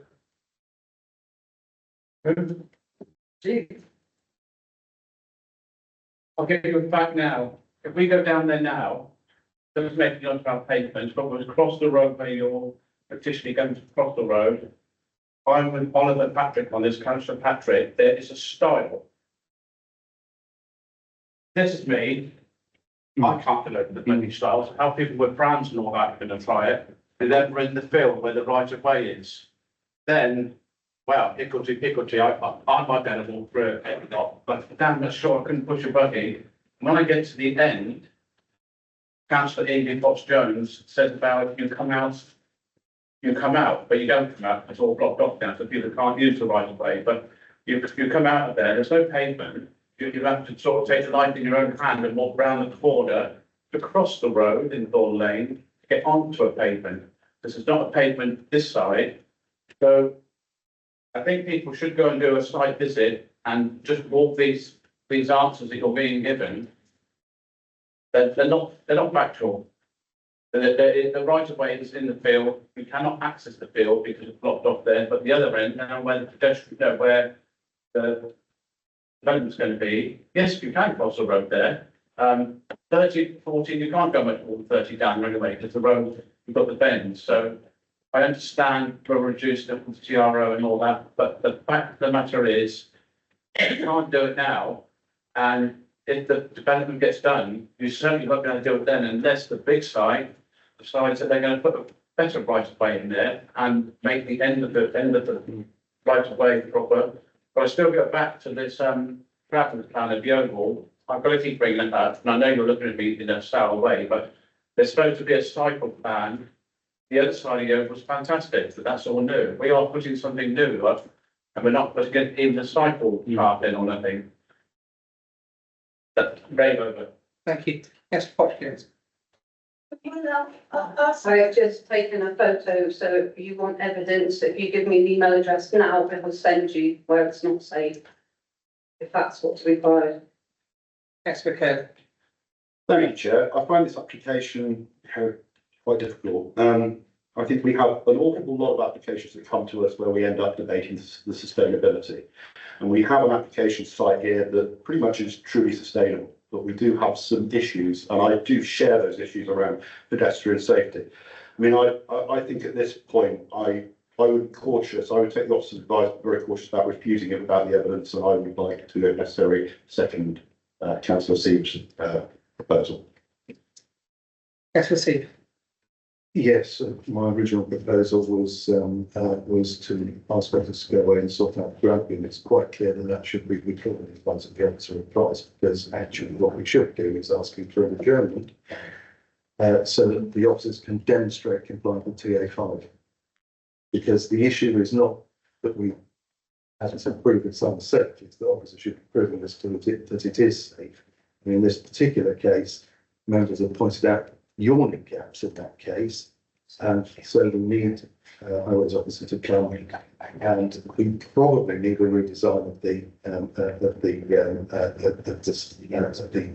conditions of the scheme in order to demonstrate that safety. It's not that it might be safe, but it is safe on its own, and not dependent on others. And then if there is a capability to do these things, then at the moment, as Stevie pointed out, it's a field in the middle of some fields, miles from anywhere. Was it you? I think that's sort of been fun. Yeah. Sorry, Jenny. Well done, Jenny. So I think, please can we defer for better, for more highways advice and a better scheme? Can I just check out to the scene? Are you deferring the application, or are we adjourning for that specific piece of work? Which would you prefer? I think this with the other two is highway information we need to gather for members. And I think when they come back, ideally I'd like to get a highway representative here for you to enable you to ask direct questions to the highway specialist. Okay, so Peter's proposing to defer this application so it can come back to a future meeting. Councillor Kelly's looking to second that. Sorry, Councillor Kendall, are you looking to second that? I wasn't going like that. I know you're just being rude to me. No. You're looking to second that? I want for you. No, that's fine. Councillor Kendall was there before, so Councillor Kendall will second that. Can I have a show of hands for those in favour of deferral?